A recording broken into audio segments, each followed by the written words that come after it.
Bulletin 'ਚ ਤੁਹਾਡਾ ਸਵਾਗਤ ਹੈ। ਨਜ਼ਰ ਮਾਰਦੇ ਹਾਂ ਅੱਜ ਦੀਆਂ ਖਾਸ ਖਬਰਾਂ ਤੇ।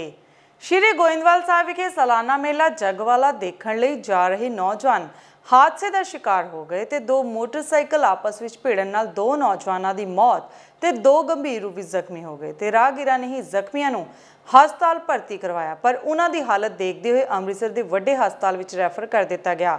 ਬਹਰਾਲ ਪੁਲਿਸ ਨੇ ਧਾਰਾ 174 ਦਾ ਮਾਮਲਾ ਦਰਜ ਕਰਕੇ ਮ੍ਰਿਤਕਾ ਦੇ ਸ਼ਰੀਰ ਵਾਰਸਾਂ ਦੇ ਹਵਾਲੇ ਕਰ ਦਿੱਤੇ ਹਨ। और एक्सीडेंट भी रहा हो गया मैनू तो किते कहानी का नहीं पता मैं तो मारी गई घरे मैनू तो कोई समझ ही नहीं लगन डई नहीं हो रही है कि उन्होंने तो 2 साल हो गई डेथ होई नहीं मैं बच्चों नाल ही टाइम पास करदी किते दिहाड़ी धप्पा कर करके अपना टाइम पास कर रही किते मैं वड्डा च रोड़ रोड़ के मैं किते अपना गुजारा करदी लोकां दे पोचे फेर फेर के की कहना मेरे गरीबनी दा थानू सोच विचार हैगी सोच विचार मेरी करो मेरे मैं गरीबनी हैगी मेरा क्या हुई बच्चा रह गया मैं काहे जोगी नहीं रह गई मैं हैंडीकैप हैगी मैं इन्ने दा गुजारा करदी हैगी तो हुण 20 तरीक ते 18वां साल मेरे बच्चे नू लग जाना हैगा। ਇਹ ਗੋਂਦਵਾਲ ਸਾਹਿਬ ਦੇ ਮੇਲੇ ਤੋਂ ਮਤਲਬ ਜਾਂਦਾ ਸੀ ਪ੍ਰਸ਼ਾਦਾ ਛਕ ਕੇ ਆਉਣ ਡੇ ਉਧਰੋਂ ਤੇ ਐਕਸੀਡੈਂਟ ਹੋਇਆ ਇਹਨਾਂ ਦਾ ਪੈਟਰੋਲ ਪੰਪ ਦੇ ਸਾਹਮਣੇ। ਇਹ ਬੁਲਟ ਦੇ ਵਿੱਚ ਵੱਜੇ ਵੀ ਜੀ। ਕਿੰਨੇ ਨੌਜਵਾਨ ਕੀ ਬਟਾਲਾ ਦੇ ਨਜ਼ਦੀਕੀ ਪਿੰਡ ਕੋਟਲਾ ਸਰਫ ਵਿੱਚ ਅੱਜ ਦੇਰ ਸ਼ਾਮ ਇੱਕੋ ਪਰਿਵਾਰ ਵਿੱਚ ਚਾਚੇ ਤਾਏ ਦੇ ਪੁੱਤ ਦੀ ਮਾਮੂਲੀ ਤਕਰਾਰ ਨੇ ਖੂਨੀ ਜੰਗ ਦਾ ਰੂਪ ਧਾਰਨ ਕਰ ਲਿਆ ਤੇ ਦੇਖਦੇ ਦੇਖਦੇ ਗੋਲੀਆਂ ਚੱਲ ਗਈਆਂ ਤੇ ਇਸ ਗੋਲੀ ਕਾਂਡ ਵਿੱਚ 2 ਭਰਾ ਜ਼ਖਮੀ ਹੋ ਗਏ ਜਿਨ੍ਹਾਂ ਨੂੰ ਬਟਾਲਾ ਦੇ ਹਸਪਤਾਲ ਵਿੱਚ ਭਰਤੀ ਕਰਵਾ ਦਿੱਤਾ ਗਿਆ। ਇਸ ਗੋਲੀ ਕਾਂਡ ਵਿੱਚ ਕੁੱਲ 25 ਗੋਲੀਆਂ ਚੱਲੀਆਂ। ਬਹਰਾਲ ਪੁਲਿਸ ਨੇ ਮਾਮਲਾ ਦਰਜ ਕਰਕੇ ਜਾਂਚ ਸ਼ੁਰੂ ਕਰ ਦਿੱਤੀ ਹੈ।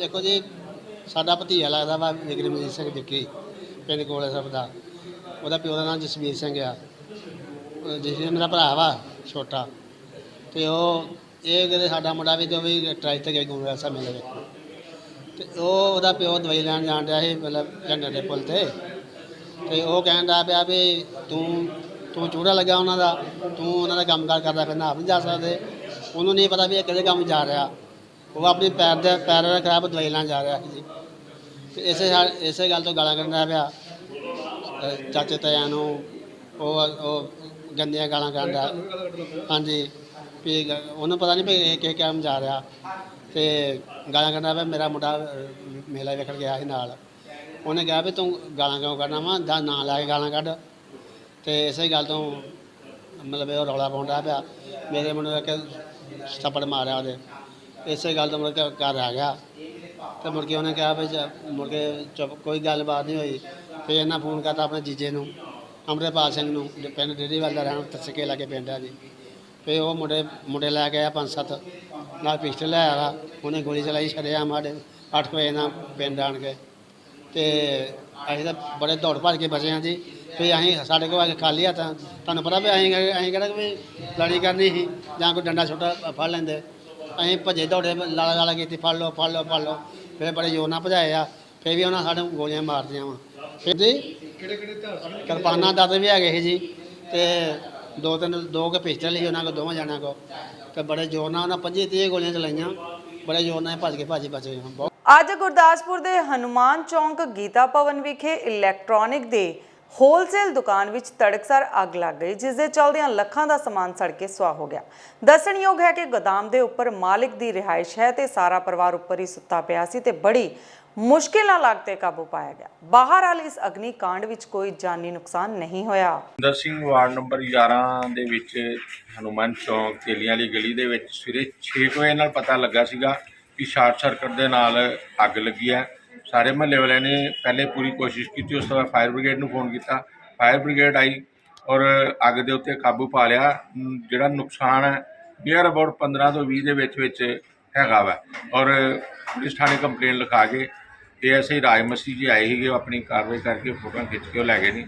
ਬਾਕੀ ਜੋ ਐਡਮਿਨਿਸਟ੍ਰੇਸ਼ਨ ਨੂੰ ਕਾਹਦਾ ਸਮਾਨ ਹੈਗਾ ਜੀ? ਬਿਜਲੀ ਬੋਰਡ ਦਾ ਕੰਮ ਸੀਗਾ ਉਹਦੇ ਵਿੱਚ PVC ਸੀਗੀ ਪੱਖੇ ਸੀਗੇ ਤਾਰਾਂ ਸੀਗੀਆਂ ਤਾਰਾਂ ਦੇ ਬੰਡਲ ਸੀਗੇ ਉਹ ਸਾਰੇ ਜਿਹੜੇ ਆ ਸੜ ਕੇ ਸੁਆਹ ਹੋ ਗਏ। ਕਿੰਨਾ ਕੁ ਸਾਲ ਤੱਕ ਮਹੱਲੇ ਵਾਲੇ ਨਾਲ ਵੀ ਹੋਣ ਵਾਸਤੇ ਮੈਂ ਕਿਹਾ ਮਹੱਲੇ ਵਾਲਿਆਂ ਦੇ ਹੀ ਸਹਿਯੋਗ ਨਾਲ ਬਚਾਇਆ ਨਹੀਂ ਤੇ ਜਿਸ ਤਰ੍ਹਾਂ ਸਾਰਾ ਪਰਿਵਾਰ ਉੱਪਰ ਸੁੱਤਾ ਹੋਇਆ ਸੀ ਆਂਢ ਗੁਆਂਢ ਸੀ, ਇੰਨਾ ਕੁ ਅੱਗ ਭੜਕਣੀ ਸੀ ਵੀ ਜਿਹੜਾ ਜਾਨੀ ਨੁਕਸਾਨ ਤੋਂ ਬਚਾਅ ਹੋ ਗਿਆ। ਮੁਹੱਲੇ ਵਾਲਿਆਂ ਦੇ ਸਹਿਯੋਗ ਦੇ ਨਾਲ ਹੀ ਹੋਇਆ। ਕੀ ਮੰਗ ਕਰਦੇ? ਸਰਕਾਰ ਕੋਲ ਮੰਗ ਕਰਦੇ ਆ ਵੀ ਅੱਗੇ ਵੀ ਇਸ ਰੱਜਤ ਦਾ ਕਾਫੀ ਨੁਕਸਾਨ ਪਹਿਲੇ ਵੀ ਹੋਇਆ ਸੀਗਾ, ਵੀ ਹੁਣ ਇਹਦੇ ਸਹਿਯੋਗ ਦੇਣ ਵਾਸਤੇ ਜੋ ਵੱਧ ਤੋਂ ਵੱਧ ਹੋਏ ਸਾਨੂੰ। ਦੁਨੀਆ ਦੇ ਇਤਿਹਾਸ ਦੀ ਮਹਾਨ ਜੰਗ ਜੋ ਕਿ ਸਾਰਾਗੜ੍ਹੀ ਦੀ ਲੜਾਈ ਕਰਕੇ ਜਾਣੀ ਜਾਂਦੀ ਹੈ ਤੇ ਇਸੇ ਸ਼ਹੀਦ ਹੋਏ ਮਾਝੇ ਦੇ ਸ਼ਹੀਦ ਨਾਇਕ ਲਾਲ ਸਿੰਘ ਦਾ ਸ਼ਹੀਦੀ ਦਿਹਾੜਾ ਉਹਨਾਂ ਦੇ ਜੱਦੀ ਪਿੰਡ ਧੁੰਨ ਢਾਏਵਾਲਾ ਵਿਖੇ ਮਨਾਇਆ ਗਿਆ। ਇਸ ਦੌਰਾਨ ਖਡੂਰ ਸਾਹਿਬ ਤੋਂ ਮੈਂਬਰ ਪਾਰਲੀਮੈਂਟ ਜਸਵੀਰ ਸਿੰਘ ਡਿੰਪਾ ਤੇ ਪ੍ਰਸ਼ਾਸਕ ਅਧਿਕਾਰੀ ਹਾਜ਼ਰ ਸਨ। ਇਸ ਖਾਸ ਮੌਕੇ ਸ਼ਹੀਦ ਹੋਏ ਜਵਾਨਾਂ ਨੂੰ ਸਲਾਮੀ ਵੀ ਦਿੱਤੀ ਗਈ। ਜਿਹੜੇ ਕਿ 36 ਪੰਜਾਬ ਰੈਜੀਮੈਂਟ ਦੇ ਜਵਾਨ ਸੀਗੇ ਔਰ ਜਿਨ੍ਹਾਂ ਨੇ ਕਿ ਲਾਸਟ ਮੈਨ ਲਾਸਟ ਬੁਲਟ ਤੱਕ ਜਿਹੜਾ ਸਾਰਾਗੜ੍ਹੀ ਦੇ ਫੋਰਟ ਦੇ ਵਿੱਚ ਆਪਣੀ ਲੜਾਈ ਲੜੀ ਸੀਗੀ ਔਰ ਉਹਨਾਂ ਦੇ ਜਿਹੜੇ ਨਾਇਕ ਲਾਲ ਸਿੰਘ ਹੈਗੇ ਆ ਇੰਡੀਅਨ ਆਰਡਰ ਆਫ ਮੈਰਿਟ, ਉਹਨਾਂ ਦੇ ਮੈਂ ਜਿਹੜੇ ਜਨਮ ਸਥਾਨ 'ਤੇ ਨਤਮਸਤਕ ਹੋਇਆ ਔਰ ਮੈਨੂੰ ਇਸ ਗੱਲ ਦੀ ਬਹੁਤ ਜ਼ਿਆਦਾ ਖੁਸ਼ੀ ਹੈ। ਇਹਦੇ ਵਿੱਚ ਮੈਂ ਜਿਹੜੇ ਕੁਐਸਚਨ ਤੁਸੀਂ MP ਸਾਹਿਬ ਨੂੰ MLA ਸਾਹਿਬ ਨੂੰ ਕੀਤੇ ਸੀਗੇ ਉਹਦੇ ਵਿੱਚੋਂ ਮੈਂ ਤੁਹਾਨੂੰ ਦੱਸਣਾ ਚਾਹੁੰਦਾ ਹੈਗਾ ਕਿ ਇੱਕ ਤਾਂ ਮੈਂ ਡਿਸਾਈਡ ਕੀਤਾ ਹੈ ਕਿ ਡਿਸਟ੍ਰਿਕਟ ਐਜੂਕੇਸ਼ਨ ਅਫਸਰ ਨੂੰ ਅਸੀਂ ਇੱਕ ਰੂਟ ਬਣਾਵਾਂਗੇ ਬੱਚਿਆਂ ਵਾਸਤੇ, ਜਿਹਦੇ ਵਿੱਚ ਕਿ ਉਹਨਾਂ ਨੂੰ ਅਸੀਂ ਵਹੀਕਲਸ ਪ੍ਰੋਵਾਈਡ ਕਰਾਵਾਂਗੇ ਔਰ ਬੱਚਿਆਂ ਨੂੰ ਰੋਟੇਸ਼ਨ 'ਤੇ ਇਸ ਪਿੰਡ ਦੀ ਵਿਜ਼ਿਟ ਕਰਾਵਾਂਗੇ ਤਾਂ ਕਿ ਉਹਨਾਂ ਨੂੰ ਸਾਰਾਗੜ੍ਹੀ ਦੀ ਜਿਹੜੀ ਹੈਗੀ ਆ ਹਿਸਟਰੀ ਬਾਰੇ ਨੌਲੇਜ ਹੋਵੇ। ਨੰਬਰ 2, ਅਗਲੇ ਵੀਕ ਤੋਂ ਹੀ ਮੈਂ ਇੱਕ ਵੀਕ ਦਾ ਜਿਹੜਾ ਸਕੂਲ ਦੇ ਵਿੱਚ ਐਸੇ ਕੰਪੀਟੀਸ਼ਨ ਐਂਡ ਡਿਬੇਟ ਕੰਪੀਟੀਸ਼ਨ ਜਿਹੜਾ ਹੈਗਾ ਉਹ ਵੀ DO ਸਾਹਿਬ ਨੂੰ ਕਹੂੰਗਾ ਕਿ ਹੋਲਡ ਕਰਨ ਸਾਰਾਗੜ੍ਹੀ 'ਤੇ ਤਾਂ ਕਿ ਉਹਦਾ ਜਿਹੜਾ ਹੈਗਾ ਆ ਇੱਕ ਅਵੇਅਰਨੈਸ ਬੱਚਿਆਂ ਦੇ ਵਿੱਚ ਹੋਵੇ। ਸੋ ਜਦੋਂ ਤੱਕ ਸਰਕਾਰ ਬੜਾ ਉਪਰਾਲਾ ਆਪਣੇ ਜਿਵੇਂ MLA ਸਾਹਿਬ ਨੇ ਵੀ ਕਿਹਾ ਹੈਗਾ, MP ਸਾਹਿਬ ਨੇ ਕਿਹਾ ਕਿ ਸਿਲੇਬਸ ਦੇ ਵਿੱਚ ਉਹਨੂੰ ਲੈ ਕੇ ਆਉਣਾ, ਪਰ ਮੈਂ ਆਪਣੇ ਵੱਲੋਂ ਇਹ ਕੋਸ਼ਿਸ਼ ਕਰ ਰਿਹਾ ਕਿ ਸਿਲੇਬਸ ਤੋਂ ਆਉਣ ਤੋਂ ਪਹਿਲਾਂ ਵੀ ਜੇ ਬੱਚਿਆਂ ਨੂੰ ਇਹਦੇ ਬਾਰੇ ਆਪਾਂ ਪੂਰਾ ਜਾਣੂ ਕਰਵਾ ਸਕੀਏ ਤਾਂ ਉਹ ਬਹੁਤ ਵਧੀਆ ਗੱਲ ਹੋਵੇਗੀ। ਜਗਰਾਉਂ ਦੀ ਥਾਣਾ ਹਠੂਰ ਅਧੀਨ ਆਉਂਦੇ ਪਿੰਡ ਝੋਰੜਾ ਵਿਖੇ 7 ਸਤੰਬਰ ਨੂੰ ਇੱਕ ਗ੍ਰੰਥੀ ਇੰਦਰਜੀਤ ਸਿੰਘ ਦੀ ਭੇਤ ਭਰੇ ਹਾਲਾਤਾਂ ਵਿੱਚ ਮੌਤ ਹੋ ਗਈ ਸੀ, ਜਿਸ ਤੋਂ ਬਾਅਦ ਇਸ ਕਤਲ ਦੇ ਮਾਮਲੇ ਵਿੱਚ ਗ੍ਰੰਥੀ ਦੀ ਪਤਨੀ ਤੇ ਮਾਮੇ ਦੇ ਮੁੰਡੇ ਨੂੰ ਗ੍ਰਿਫਤਾਰ ਕੀਤਾ ਹੈ ਤੇ ਅੱਜ ਉਸ ਨੂੰ ਕੋਰਟ ਵਿੱਚ ਪੇਸ਼ ਕਰਕੇ 3 ਦਿਨਾਂ ਦਾ ਰਿਮਾਂਡ ਹਾਸਲ ਕੀਤਾ ਗਿਆ। ਪੁਲਿਸ ਮੁਤਾਬਿਕ ਗ੍ਰੰਥੀ ਦੀ ਪਤਨੀ ਦੇ ਆਪਣੇ ਹੀ ਦਿਓਰ ਨਾਲ ਨਾਜਾਇਜ਼ ਸਬੰਧ ਸਨ ਤੇ ਉਸੀ ਨੇ ਹੀ ਕਤਲ ਦੀ ਸਾਜ਼ਿਸ਼ ਘੜੀ ਸੀ। ਸਾਨੂੰ ਨਾ ਇੱਕ ਝੋੜਾ ਪਿੰਡ ਤੋਂ ਇਨਫੋਰਮੇਸ਼ਨ ਆਈ ਸੀ ਵੀ ਇੰਦਰਜੀਤ ਸਿੰਘ ਪੁੱਤਰ ਹੈਗਾ ਗੁਰਮੁਖ ਸਿੰਘ, ਉਹਦੀ ਸ਼ੱਕੀ ਹਾਲਤ ਡੈਥ ਹੋਈ ਆ। ਮੌਕੇ 'ਤੇ ਅਸੀਂ ਜਾ ਕੇ ਮੈਂ DSP ਸਾਹਿਬ ਸੀ ਇੰਸਪੈਕਟਰ ਹੋਰ ਅਫਸਰਾਂ ਜਾ ਕੇ ਮੈਂ ਤਸਦੀਕ ਕੀਤਾ ਸੀ।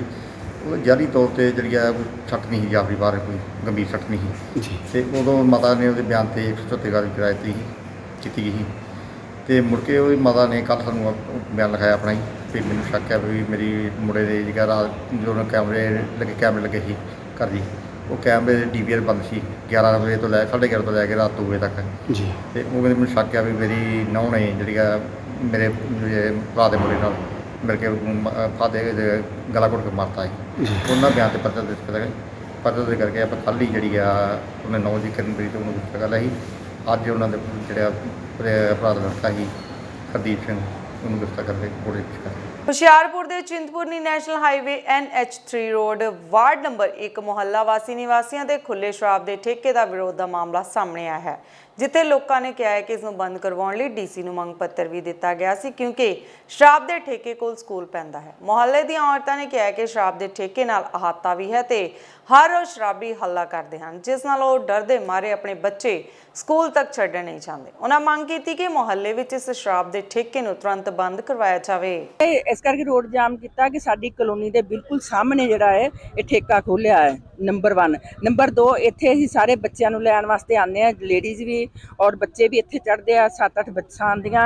ਅਸੀਂ ਸਰਕਾਰ ਨੂੰ ਇਹੀ ਰਿਕੁਐਸਟ ਕਰਦੇ ਹਾਂ ਕਿ ਕਮ ਸੇ ਕਮ ਅਗਰ ਤੁਸੀਂ ਠੇਕੇ ਖੋਲ੍ਹਣੇ ਆ ਤੇ ਕਿਸੇ ਜਗ੍ਹਾ ਦੇ ਉੱਤੇ ਖੋਲ੍ਹੋ। ਕਲੋਨੀਆਂ ਵਿੱਚ ਖੋਲ੍ਹਦੇ ਪਏ ਆ, ਇਹ ਕਿਹੜੀ ਰਾਸ਼ਨ ਦੀ ਦੁਕਾਨ ਥੋੜ੍ਹੀ ਹੈ ਜਿਹਦੇ ਵਿੱਚ ਲੋਕਾਂ ਨੂੰ ਸੁਵਿਧਾ ਦਿੰਦੇ ਪਏ ਵੀ ਤੁਸੀਂ ਜਿਹੜੀ ਹੈ ਰਾਸ਼ਨ ਦੀ ਦੁਕਾਨ ਆ, ਤੁਸੀਂ ਆ ਕੇ ਘਰੋਂ ਨਿਕਲੋ ਤੇ ਆ ਕੇ ਤੁਸੀਂ ਲੈ ਲਓ ਰਾਸ਼ਨ। ਇਹ ਮਤਲਬ ਜਾਣ ਬੁੱਝ ਕੇ ਇਹ ਨਸ਼ੇ ਨੂੰ ਜਿਹੜੀ ਹੈ ਉਤਸ਼ਾਹਿਤ ਕਰਦੇ ਪਏ ਆ, ਨਾ ਕਿ ਨਸ਼ੇ ਨੂੰ ਰੋਕਦੇ ਪਏ ਆ। ਜੇ ਲੋਕੀ ਚਿੱਟਾ ਖਾ ਕੇ ਮਰਦੇ ਤੇ ਸ਼ਰਾਬ ਪੀ ਕੇ ਲੋਕਾਂ ਦੇ ਘਰ ਉੱਜੜਦੇ ਪਏ ਆ, ਬੱਚੇ ਵਿਗੜਦੇ ਪਏ ਆ। ਦੇਖੋ ਇਹ ਪੂਰੀ ਇੱਥੋਂ ਦੀ ਜਿਹੜੀ ਹੈ ਜਨਤਾ ਇਹਦੇ ਨਾਲ ਇਫੈਕਟ ਹੋਵੇਗੀ, ਪੂਰਾ ਕੈਰੀਅਰ ਇਫੈਕਟ ਹੋਵੇਗਾ। ਪੰਜਾਬ ਗੌਰਮੈਂਟ ਦਾ ਜਿਹੜਾ ਇਹ ਇਫੈਕਟ ਹੋ ਰਿਹਾ ਇਹਦੇ ਨਾਲ। ਅੱਜ ਇੱਥੇ ਰੋਡ ਜਾਮ ਕਰਨਾ ਪਿਆ ਨੈਸ਼ਨਲ ਹਾਈਵੇ, ਕਿਉਂਕਿ ਪਿਛਲੇ 1 ਮਹੀਨੇ ਤੋਂ ਲਗਭਗ ਅਸੀਂ ਇਹ ਸਾਰਾ ਮਹੱਲਾ ਜਿਹੜਾ ਸੰਘਰਸ਼ ਰਾਹ ਤੇ ਹੈਗਾ। ਸੰਘਰਸ਼ ਸਾਡੀ ਕੋਈ ਜੀਵਨ ਦੀ ਕੋਈ ਮੁੱਖ ਨਹੀਂ ਲੋੜ ਨਹੀਂ ਹੈਗੀ ਆ, ਲੇਕਿਨ ਜਿਸ ਵੇਲੇ ਜੀਵਨ ਦੀ ਮੁੱਖ ਲੋੜ ਪੈਂਦੀ ਹੈ ਤੇ ਸਾਨੂੰ ਸੰਘਰਸ਼ ਕਰਨਾ ਮਜਬੂਰੀ ਹੈ ਸਾਡੀ। ਅੱਜ ਜਿਹੜਾ ਸੰਘਰਸ਼ ਹੈ ਆ ਸਾਹਮਣੇ ਤੁਹਾਡੇ ਠੇਕਾ ਖੁੱਲਿਆ ਹੋਇਆ ਹੈ, ਇਹ ਠੇਕਾ ਲਗਭਗ 1.5 ਮਹੀਨੇ ਤੋਂ ਖੁੱਲਾ, 1.5 ਮਹੀਨੇ ਤੋਂ ਲੈ ਕੇ ਹੁਣ ਤੱਕ ਅਸੀਂ ਲਗਭਗ ਇਸ ਠੇਕੇ ਨੂੰ ਬੰਦ ਕਰਾਉਣ ਦੇ ਲਈ ਪਹਿਲੇ ਡੀਸੀ ਸਾਹਿਬ ਨੂੰ ਮਿਲੇ ਸੀਗੇ। ਡੀਸੀ ਸਾਹਿਬ ਨੇ ਸਾਨੂੰ ਵਿਸ਼ਵਾਸ ਦਿਵਾਇਆ ਸੀਗਾ ਕਿ ਛੇਤੀ ਹੀ ਜਿਹੜਾ ਇਹ ਠੇਕਾ ਜਿਹੜਾ ਬੰਦ ਕਰਤਾ ਜਾਏਗਾ, ਇਹ ਤੇ ਕਾਰਵਾਈ ਹੋਏਗੀ, ਲੇਕਿਨ 1 ਮਹੀਨੇ ਤੱਕ ਵੀ ਉਹ ਕਾਰਵਾਈ ਨਹੀਂ ਹੋਈ। ਅਸੀਂ ਪਿਛਲੇ ਹਫਤੇ ਐਸਐਸਪੀ ਸਾਹਿਬ ਨੂੰ ਮਿਲੇ ਸੀਗੇ, ਉਹਨਾਂ ਦੇ ਦਫ਼ਤਰ ਦੇ ਵਿੱਚ ਐਸਐਸਪੀ ਸਾਹਿਬ ਸਾਨੂੰ ਨਹੀਂ ਮਿਲੇ ਸੀਗੇ, ਲੇਕਿਨ ਉਹ ਦਫ਼ਤਰ ਵਿੱਚ ਅਸੀਂ ਆਪਣੀ ਕਾਰਵਾਈ ਵਾਸਤੇ ਚਿੱਠੀ ਦੇ ਆਏ ਸੀਗੇ ਕਿ ਇਹਦਾ ਠੇਕਾ ਫੌਰੀ ਤੋਂ ਬੰਦ ਕਰਾਇਆ ਜਾਵੇ। ਲੇਕਿਨ 1 ਹਫ਼ਤੇ ਤੱਕ ਵੀ ਉਹ ਠੇਕਾ ਜਿਹੜਾ ਬੰਦ ਨਹੀਂ ਕਰਾਇਆ। ਅਸੀਂ ਕਿਹਾ ਸੀਗਾ ਵੀ 1 ਹਫ਼ਤੇ ਠੇਕਾ ਬੰਦ ਨਹੀਂ ਹੁੰਦਾ ਤੇ ਅਸੀਂ ਬਕਾਇਆ ਤੋਂ ਨੈਸ਼ਨਲ ਹਾਈਵੇ ਜਾਮ ਕਰਾਂਗੇ। ਅੱਜ ਸਾਡਾ ਉਹ ਪ੍ਰੋਗਰਾਮ ਜਿਹੜਾ ਅਸੀਂ ਲਾਗੂ ਕਰ ਰਹੇ ਹਾਂ। ਅੱਜ ਸ਼੍ਰੀ ਮੁਕਤਸਰ ਸਾਹਿਬ ਵਿੱਚ ਅੰਗਹੀਣ, ਵਿਧਵਾ ਅਤੇ ਬੁਢਾਪਾ ਵਰਗ ਨਾਲ ਸੰਬੰਧਿਤ ਵੱਖ-ਵੱਖ ਜਥੇਬੰਦੀਆਂ ਦੇ ਵਰਕਰਾਂ ਦੀ ਅਹਿਮ ਇਕੱਤਰਤਾ ਹੋਈ, ਜਿਸ ਵਿੱਚ 3 ਵਰਗਾਂ ਨੇ ਆਪਣੇ ਹੱਕਾਂ ਲਈ ਇਕਜੁੱਟ ਹੋ ਕੇ ਸੰਘਰਸ਼ ਕਰਨ ਦਾ ਐਲਾਨ ਕੀਤਾ। ਇਸ ਮੌਕੇ ਤੇ ਲੋਕ ਅਧਿਕਾਰ ਲਹਿਰ ਅੰਗਹੀਣ ਜਥੇਬੰਦੀ ਪੰਜਾਬ ਦੇ ਆਗੂਆਂ ਨੇ ਕਿਹਾ ਕਿ ਇਸ ਵਰਗ ਨੂੰ ਹਰ ਸਰਕਾਰ ਨੇ ਅਣਗੌਲਿਆ ਕੀਤਾ। ਉਹਨਾਂ ਆਪ ਤੇ ਤੰਜ ਕੱਸਦਿਆਂ ਕਿਹਾ ਕਿ ਭਗਵੰਤ ਮਾਨ ਨੇ ਸਤੰਬਰ ਵਿੱਚ ਮਿਲਣ ਦਾ ਵਾਅਦਾ ਕੀਤਾ ਸੀ, ਪਰ ਹੁਣ ਉਹ ਜਰਮਨੀ ਚਲੇ ਗਏ। ਨਾਮ ਬਲਵਿੰਦਰ ਸਿੰਘ ਹੈ। ਅਸੀਂ ਪੰਜਾਬ ਦੇ ਵਿੱਚ ਅਪੰਗ ਸਵੰਗ ਲੋਕ ਮੰਚ, ਅਸੂਲ ਮੰਚ ਪੰਜਾਬ ਅਤੇ ਲੋਕ ਅਧਿਕਾਰ ਲਹਿਰ ਜਿਹੜੀ ਹੈਗੀ ਹੈ, ਇਹ ਸੰਗਠਨ ਚਲਾ ਰਹੇ ਹਾਂ। ਅੱਜ ਇੱਥੇ ਇਕੱਠੇ ਹੋਣ ਦਾ ਜਿਹੜਾ ਮਕਸਦ ਹੈਗਾ ਉਹ ਇਹ ਹੈ ਕਿ ਪੰਜਾਬ ਦੇ ਵਿੱਚ ਅੰਗਹੀਣ, ਬੁਢਾਪਾ ਤੇ ਵਿਧਵਾ ਜਿਹੜੇ ਵਰਗ ਨੇ, ਇਹਨਾਂ ਵਰਗਾਂ ਨੂੰ ਲਾਮਬੱਧ ਕੀਤਾ ਜਾਵੇ। ਇਹ ਤਿੰਨੇ ਵਰਗ ਜਿਹੜੇ ਹੈਗੇ ਆ, ਇਹਨਾਂ ਦੀ ਹਰ ਪਿੰਡ ਦੇ ਵਿੱਚ ਇੱਕ ਕਮੇਟੀ ਬਣੇ ਔਰ ਉਹ ਕਮੇਟੀ ਜਿਹੜੀ ਹੈ ਉਹ ਸਰਕਾਰ ਵੱਲੋਂ ਕੀਤੀਆਂ ਜਾ ਰਹੀਆਂ ਵਧੀਕੀਆਂ ਦੇ ਖਿਲਾਫ ਲੜੇ।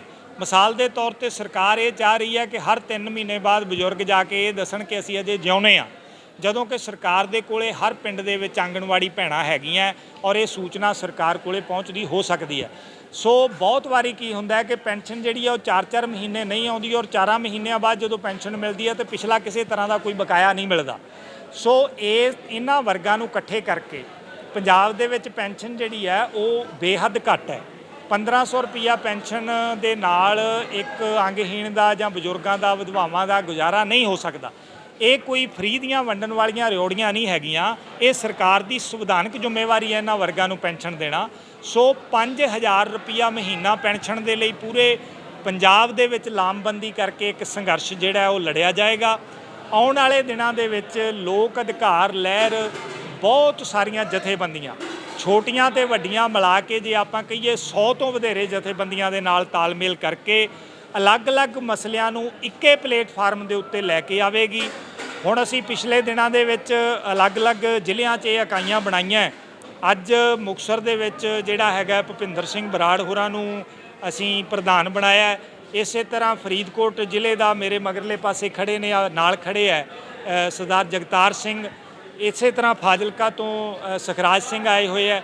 ਤਾਂ ਹੁਣ ਅਸੀਂ ਫਿਰੋਜ਼ਪੁਰ ਜਿਹੜਾ ਹੈਗਾ ਉਹ ਬਣਾਵਾਂਗੇ। ਸੋ ਪੂਰੇ ਜ਼ਿਲ੍ਹਿਆਂ ਦੇ ਵਿੱਚ ਇਹ ਇਕਾਈਆਂ ਬਣਾ ਕੇ ਅਕਤੂਬਰ ਮਹੀਨੇ ਦੇ ਵਿੱਚ ਇੱਕ ਸੰਘਰਸ਼ ਜਿਹੜਾ ਹੈਗਾ, ਜਿਹਦੇ 'ਚ ਮੁੱਦਿਆਂ ਦੀ ਸ਼ਨਾਖਤ ਕਰਕੇ, ਜਿਹਦੇ 'ਚ ਧਾਰਮਿਕ ਮੁੱਦੇ ਵੀ ਹੋਣਗੇ, ਆਰਥਿਕ ਮੁੱਦੇ ਵੀ ਹੋਣਗੇ, ਸਮਾਜਿਕ ਮੁੱਦੇ ਵੀ ਹੋਣਗੇ। ਜਿਸ ਤਰ੍ਹਾਂ ਨਸ਼ਾ ਹੈਗਾ ਜਾਂ ਧਰਤੀ ਹੇਠਲਾ ਮੁੱਕ ਰਿਹਾ ਪਾਣੀ ਹੈ, ਇਸੇ ਤਰ੍ਹਾਂ ਪੰਜਾਬ ਦੇ ਸੱਭਿਆਚਾਰਕ ਤੇ ਖੇਤਰੀ ਮਸਲੇ ਜਿਹੜੇ ਹੈਗੇ ਆ। ਮਿਸਾਲ ਦੇ ਤੌਰ ਤੇ ਤੁਸੀਂ ਰਾਜਸਥਾਨ ਜਾਓ, ਤੁਸੀਂ ਜ਼ਮੀਨ ਨਹੀਂ ਖਰੀਦ ਸਕਦੇ। ਤੁਸੀਂ ਹਿਮਾਚਲ 'ਚ ਜਾਓ, ਤੁਸੀਂ ਜ਼ਮੀਨ ਨਹੀਂ ਲੈ ਸਕਦੇ। ਗੁਜਰਾਤ ਦੇ ਵਿੱਚ ਜਾਓ, ਤੁਸੀਂ ਬੱਚਾ ਸਕੂਲ 'ਚ ਦਾਖਲ ਨਹੀਂ ਕਰਾ ਸਕਦੇ, ਤੁਹਾਡੇ ਕੋਲੇ 10 ਸਾਲਾਂ ਦਾ ਡੋਮੀਸਾਈਲ ਹੋਣਾ ਚਾਹੀਦਾ। ਪਰ ਪੰਜਾਬ ਨੂੰ ਮਸ਼ਤਰਕੇ ਖਾਤੇ ਦੀ ਜ਼ਮੀਨ ਵਾਂਗ ਵਰਤਿਆ ਜਾ ਰਿਹਾ ਹੈ। ਇੱਥੇ ਕੋਈ ਵੀ ਬਿਹਾਰ 'ਚੋਂ, ਯੂਪੀ 'ਚੋਂ ਆ ਕੇ ਉਹ 6 ਮਹੀਨੇ ਰੇਹੜੀ ਲਾਉਂਦਾ ਹੈ, ਉਦੋਂ ਬਾਅਦ ਇੱਥੇ ਜਗ੍ਹਾ ਲੈ ਲੈਂਦਾ ਹੈ, ਫਿਰ ਆਪਦੇ ਬੱਚਿਆਂ ਨੂੰ ਇੱਥੇ ਦਾਖਲ ਕਰ ਲੈਂਦਾ ਹੈ। ਸੋ ਇਹ ਜਿਹੜਾ ਹੈਗਾ, ਇਹ ਸਾਡੀਆਂ ਸੱਭਿਆਚਾਰਕ ਪੰਜਾਬ ਦੀਆਂ ਮੁਸ਼ਕਲਾਂ ਨੇ, ਖੇਤਰੀ ਮੁਸ਼ਕਲਾਂ ਨੇ। ਸੋ ਅਸੀਂ ਸਰਕਾਰ ਤੋਂ ਮੰਗ ਕਰਾਂਗੇ ਕਿ ਜਾਂ ਤਾਂ ਬਾਹਰਲੇ ਸੂਬਿਆਂ 'ਚ ਵੀ ਸਾਨੂੰ ਜਾਇਦਾਦਾਂ ਖਰੀਦਣ ਦੀ ਖੁੱਲ੍ਹ ਦਿੱਤੀ ਜਾਵੇ ਤੇ ਜਾਂ ਫਿਰ ਇੱਥੇ ਵੀ ਇਹ ਜਿਹੜਾ ਸਿਲਸਿਲਾ ਹੈ ਬੰਦ ਕੀਤਾ ਜਾਵੇ। ਪੰਜਾਬ ਸਰਕਾਰ ਵੱਲੋਂ ਕਾਂਗਰਸ ਦੀ ਸਰਕਾਰ ਵੇਲੇ ਭਰਤੀ ਕੀਤੇ ਸਾਬਕਾ ਸੈਨਿਕ GOG ਦੀਆਂ ਸੇਵਾਵਾਂ ਨੂੰ ਖਤਮ ਕਰਨ ਦੇ ਐਲਾਨ ਮਗਰੋਂ ਪੰਜਾਬ ਸਰਕਾਰ ਖਿਲਾਫ ਸਾਬਕਾ ਸੈਨਿਕਾਂ ਨੇ ਇਕੱਠੇ ਹੋ ਸਰਕਾਰ ਖਿਲਾਫ ਨਾਅਰੇਬਾਜ਼ੀ ਕੀਤੀ। ਉਹਨਾਂ ਕਿਹਾ ਕਿ ਸਾਬਕਾ ਸੈਨਿਕ ਇਮਾਨਦਾਰੀ ਨਾਲ ਕੰਮ ਕਰ ਰਹੇ ਸਨ, ਪਰ ਸਰਕਾਰ ਨੇ ਉਹਨਾਂ ਨੂੰ ਲਾਂਬੇ ਕਰ ਦਿੱਤਾ। ਉਹਨਾਂ ਮੰਗ ਕੀਤੀ ਕਿ ਇਸ ਫੈਸਲੇ ਨੂੰ ਸਰਕਾਰ ਤੁਰੰਤ ਵਾਪਸ ਲਵੇ। ਮੈਂ ਅੱਜ ਤੁਹਾਡੇ ਰਾਹੀਂ ਜਿਹੜਾ ਵਾ ਸਰਕਾਰ ਨੂੰ ਇੱਕ ਅਪੀਲ ਕਰਨੀ ਚਾਹੁੰਦਾ ਕਿ ਜਿਹੜੇ GOG ਨੇ, ਜਿਨ੍ਹਾਂ ਨੇ ਇੰਨਾ ਵਧੀਆ ਕੰਮ ਕੀਤਾ ਤੇ ਕਿੰਨੇ ਲੋਕਾਂ ਨੂੰ ਉਸ ਦਾ ਰੁਜ਼ਗਾਰ ਮਿਲਿਆ, ਤੇ ਜਿਹੜਾ ਸਰਕਾਰ ਕਹਿ ਰਹੀ ਆ 75 ਕਰੋੜ ਰੁਪਏ ਦਾ ਸਾਨੂੰ ਜਿਹੜਾ ਇਹਦਾ ਫਰਕ ਪੈਣਾ। ਮੈਂ ਪਹਿਲੀ ਸਰਕਾਰ ਵੇਖੀ ਜਿਹੜੇ ਆਪਣੇ ਲੋਕਾਂ ਨੂੰ ਬੇਰੁਜ਼ਗਾਰ ਕਰਕੇ ਤੇ ਉਹਨਾਂ ਦੇ ਪੈਸੇ ਤੋਂ ਸਰਕਾਰ ਚਲਾਉਣਾ ਚਾਹੁੰਦੇ ਆ। ਤੇ ਜੇ ਸਰਕਾਰ, ਮੈਂ ਮਾਨ ਸਾਹਿਬ ਨੂੰ ਬੇਨਤੀ ਕਰਦਾ, ਜੇ ਪੈਸੇ ਬਚਾਉਣੇ ਆ ਤੇ ਜਿਹੜੀਆਂ 2.5 ਕਰੋੜ ਦੀਆਂ ਗੱਡੀਆਂ ਤੁਸੀਂ ਆਪ ਤੇ ਅਰਵਿੰਦ ਕੇਜਰੀਵਾਲ ਜੀ ਉਹਨਾਂ ਦੇ ਝੂਠੇ ਲੈਂਦੇ ਹੋ, ਉਹ ਗੱਡੀਆਂ ਵੇਚਦੇ ਹੋ। ਖਬਰ ਹੁਸ਼ਿਆਰਪੁਰ ਦੇ ਹਲਕਾ ਚੱਬੇਵਾਲ ਤੋਂ ਹੈ, ਜਿੱਥੇ ਕਿ ਨਾਜਾਇਜ਼ ਤੌਰ ਤੇ ਚੱਲ ਰਹੇ ਨਸ਼ਾ ਛਡਾਊ ਕੇਂਦਰ ਦਾ ਪਰਦਾਫਾਸ਼ ਕੀਤਾ ਗਿਆ ਤੇ ਉਸ ਨੂੰ ਬੰਦ ਕਰਵਾ ਦਿੱਤਾ ਤੇ ਜਿਹੜੇ ਮਰੀਜ਼ ਇੱਥੇ ਇਲਾਜ ਅਧੀਨ ਸਨ ਉਹਨਾਂ ਨੂੰ ਘਰੇ ਭੇਜ ਦਿੱਤਾ ਗਿਆ। ਇਸ ਬਾਰੇ ਬੋਲਦਿਆਂ civil surgeon doctor Pawan Kumar ਨੇ ਕਿਹਾ ਕਿ ਸਿਹਤ ਵਿਭਾਗ ਨੂੰ ਡਿਪਟੀ ਕਮਿਸ਼ਨਰ ਤੇ ਐਸਡੀਐਮ ਵੱਲੋਂ ਸ਼ਿਕਾਇਤ ਕੀਤੀ ਗਈ ਸੀ ਤੇ ਉਸੇ ਤੇ ਕਾਰਵਾਈ ਕਰਦਿਆਂ ਇਸ ਨਸ਼ਾ ਛਡਾਊ ਕੇਂਦਰ ਨੂੰ ਸੀਲ ਕਰ ਦਿੱਤਾ ਗਿਆ।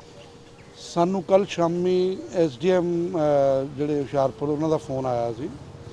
ਟੈਲੀਫੋਨਿਕਲੀ ਉਹਨਾਂ ਨੇ ਦੱਸਿਆ ਕਿ ਐਸਐਚਓ ਚੱਬੇਵਾਲ ਨੇ ਕੋਈ ਨਸ਼ਾ ਛਡਾਊ ਕੇਂਦਰ ਦੇ ਵਿੱਚ ਜਿਹੜੀ ਹੈ ਰੇਡ ਕੀਤੀ ਹੈ ਤੇ ਉੱਥੇ ਇਲੀਗਲ ਜਿਹੜੇ ਆ ਪੇਸ਼ੈਂਟਸ ਰੱਖੇ ਹੋਏ ਨੇ ਤੇ ਅਸੀਂ ਫਿਰ ਉਸ ਤੋਂ ਬਾਅਦ ਸਾਨੂੰ ਡਿਪਟੀ ਕਮਿਸ਼ਨਰ ਦੇ ਆਦੇਸ਼ ਦੇ ਨਾਲ ਉਹਨਾਂ ਦਾ ਵੀ ਫੋਨ ਆਇਆ। ਉਹਦੇ ਵਿੱਚ ਅਸੀਂ ਐਸਐਮਓ ਹਾਲਟਾ ਬਲੜਾ ਦੀ ਅਗਵਾਈ ਵਿੱਚ ਉਹਨਾਂ ਨੂੰ ਕਿਹਾ ਵੀ ਆਪਣੇ ਡਾਕਟਰ ਭੇਜ ਕੇ ਸਾਰੇ ਉਹਨਾਂ ਦਾ ਐਗਜ਼ਾਮਿਨ ਕਰਵਾਇਆ ਤੇ ਉੱਥੇ ਜਿਹੜੇ ਸਾਨੂੰ 103 ਬੰਦੇ ਜਿਹੜੇ ਨੇ ਇਨਮੇਟਸ ਅੰਦਰ ਰਾਤ ਨੂੰ ਸੀਗੇ, ਉਹਨਾਂ ਦੇ ਸਾਰਿਆਂ ਦਾ ਐਗਜ਼ਾਮੀਨੇਸ਼ਨ ਰਾਤ ਨੂੰ ਵੀ ਕਰ ਲਿਆ ਤੇ ਉਹਨਾਂ ਨੂੰ ਸਾਰੇ ਸਟੇਬਲ ਸੀਗੇ ਤੇ ਰਾਤ ਨੂੰ ਉੱਥੇ ਰਹੇ ਤੇ ਮਾਰਨਿੰਗ ਦੇ ਵਿੱਚ ਅਸੀਂ ਜਿਹੜੀ ਹੈ ਸਿਵਲ ਸਰਜਨ ਵੱਲੋਂ ਟੀਮ ਬਣਾਈ ਗਈ, ਜਿਹੜੇ ਕਿ ਨੋਡਲ ਆਫੀਸਰ ਉਹਦੇ ਵਿੱਚ ਐਸਐਮਓ ਹਾਲਟਾ ਬਲੜਾ ਡਾਕਟਰ ਮਨਪ੍ਰੀਤ ਬੈਨ ਸੀਗੇ, ਸਾਈਕੈਟ੍ਰਿਸਟ ਸਾਡੇ ਡਾਕਟਰ ਰਾਜ ਕੁਮਾਰ, ਫਿਰ DMC madam doctor Harbans Kaur ਤੇ ਮੈਂ ਆਪ ਤੇ ਸਿਵਲ ਸਰਜਨ ਸਾਹਿਬ ਸਾਰੇ ਅਸੀਂ ਉੱਥੇ ਗਏ ਤੇ ਉੱਥੇ ਜਾ ਕੇ ਅਸੀਂ ਇੱਕ ਟੀਮ ਦੇ ਨਾਲ ਜਾ ਕੇ ਉੱਥੇ ਸਾਰਾ ਜਿਹੜਾ ਦੁਬਾਰਾ ਉਹਨਾਂ ਦਾ ਐਗਜ਼ਾਮੀਨੇਸ਼ਨ ਕੀਤਾ, ਉਹਨਾਂ ਦੇ ਪੇਪਰ ਚੈੱਕ ਕੀਤੇ ਜਿਹਦੇ ਵਿੱਚ ਕੀ ਉਹਨਾਂ ਦਾ ਕੋਈ ਜਿਹੜੇ ਲਾਇਸੈਂਸ ਜਿਹੜੇ ਅਨਆਥੋਰਾਈਜ਼ਡ ਕੋਈ ਦਾ ਲਾਇਸੈਂਸ ਵਗੈਰਾ ਨਹੀਂ ਸੀਗਾ, ਨਾ ਉਹਨਾਂ ਦੀ ਜਿਹੜੀਆਂ ਕੋਈ ਵੀ ਗਵਰਨਮੈਂਟ ਗਾਈਡਲਾਈਨ ਜਿਹਨੂੰ ਕਹਿ ਲਈਏ ਮੈਡੀਕਲ ਗਾਈਡਲਾਈਨ ਜਾਂ ਇਨਫਰਾਸਟ੍ਰਕਚਰ ਜਾਂ ਸਟਾਫ ਪੋਜੀਸ਼ਨ ਕੋਈ ਵੀ ਗਾਈਡਲਾਈਨ ਜਿਹੜੀ ਪੂਰੀ ਨਹੀਂ ਕਰਦੇ ਸੀ। ਦੈਟ ਮੀਨਸ ਇਲੀਗਲੀ ਉਹਨਾਂ ਨੇ 103 ਜਿਹੜੇ ਆ ਉਹ ਇਨਮੇਟਸ ਰੱਖੇ ਹੋਏ ਸੀ।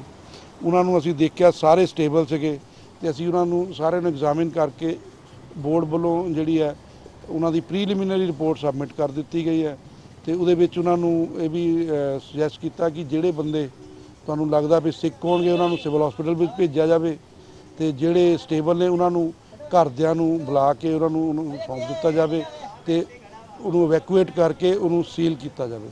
ਇਹ ਸਾਡੀ ਅਸੀਂ ਸੁਜੈਸ਼ਨ ਜਿਹੜੀ ਹੈ ਉਹਨਾਂ ਨੂੰ ਦੇ ਦਿੱਤੀ, ਜਿਹਦੇ ਵਿੱਚ ਕਿ ਆਪਣੇ ਤਹਿਸੀਲਦਾਰ ਜਿਹੜੇ ਨੇ ਡਿਊਟੀ ਮੈਜਿਸਟਰੇਟ ਉਹ ਵੀ ਉੱਥੇ ਅਵੇਲੇਬਲ ਸੀਗੇ ਤੇ ਐਸਐਚਓ ਵੀ ਸੀਗੇ। ਅਸੀਂ ਰਿਪੋਰਟ ਜਿਹੜੀ ਐਸਐਚਓ ਨੂੰ ਹੈਂਡ ਓਵਰ ਕਰਤੀ ਤੇ ਜਿਹੜੀ ਪ੍ਰੀਲਿਮਿਨਰੀ ਚਲੇ ਗਈ ਹੈ ਤੇ ਦੂਸਰੀ ਫਾਈਨਲ ਰਿਪੋਰਟ ਜਿਹੜੀ ਮੰਡੇ ਤੱਕ ਹੁੰਦੀ ਹੈ। ਜਿਹੜੇ ਹੁਣ ਇਹ ਤੁਹਾਡੇ ਵੱਲੋਂ ਦੱਸਿਆ ਗਿਆ ਕਿ ਇਲੀਗਲ ਤੌਰ ਤੇ ਜਿਹੜਾ ਨਸ਼ਾ ਛਡਾਊ ਕੇਂਦਰ ਚੱਲ ਰਿਹਾ ਸੀ ਤਾਂ ਤੁਹਾਡੇ ਵੱਲੋਂ ਹੁਸ਼ਿਆਰਪੁਰ ਦੇ ਹਰਿਆਣਾ ਪੁਲਿਸ ਸਟੇਸ਼ਨ ਵਿੱਚ ਡਿਊਟੀ ਅਫਸਰ ਸਤੀਸ਼ ਕੁਮਾਰ ਦੁਆਰਾ ਆਪਣੀ ਸਰਵਿਸ ਰਿਵਾਲਵਰ ਨਾਲ ਪੁਲਿਸ ਸਟੇਸ਼ਨ ਵਿੱਚ ਖੁਦਕੁਸ਼ੀ ਕਰ ਲਈ ਸੀ, ਜਿਸ ਵਿੱਚ ਮਰਨ ਵਾਲੇ ਸਾਫ਼-ਸਾਫ਼ ਐਸਐਚਓ ਟਾਂਡਾ ਤੋਂ ਤੰਗ ਪਰੇਸ਼ਾਨ ਕਰਨ ਦੇ ਇਲਜ਼ਾਮ ਲਗਾਏ ਸਨ। ਮੌਤ ਤੋਂ ਬਾਅਦ ਮ੍ਰਿਤਕ ਦੇ ਭਰਾ ਗੁਲਸ਼ਨ ਕੁਮਾਰ ਨੇ ਕਿਹਾ ਕਿ ਜ਼ਿੰਮੇਵਾਰ ਪੁਲਿਸ ਮੁਲਾਜ਼ਮ ਤੇ ਕਾਰਵਾਈ ਹੋਵੇ। ਹੁਣ ਦੇਖਣਾ ਇਹ ਹੈ ਕਿ ਪੁਲਿਸ ਇਸ ਮਾਮਲੇ ਨੂੰ ਦਬਾਉਣਾ ਚਾਹੁੰਦੀ ਹੈ ਜਾਂ ਫਿਰ ਪੀੜਿਤ ਪਰਿਵਾਰ ਨੂੰ ਇਨਸਾਫ ਮਿਲੇਗਾ। ਇਸ ਤਹਿਤ ਉਹਨਾਂ ਨੂੰ ਮਜਬੂਰ ਕੀਤਾ ਗਿਆ, ਐਡਾ ਮਜਬੂਰ ਕਰ ਦਿੱਤਾ ਵੀ ਉਹਨਾਂ ਨੇ ਆਪਣੇ ਆਪ ਨੂੰ ਗੋਲੀ ਮਾਰ ਲਈ।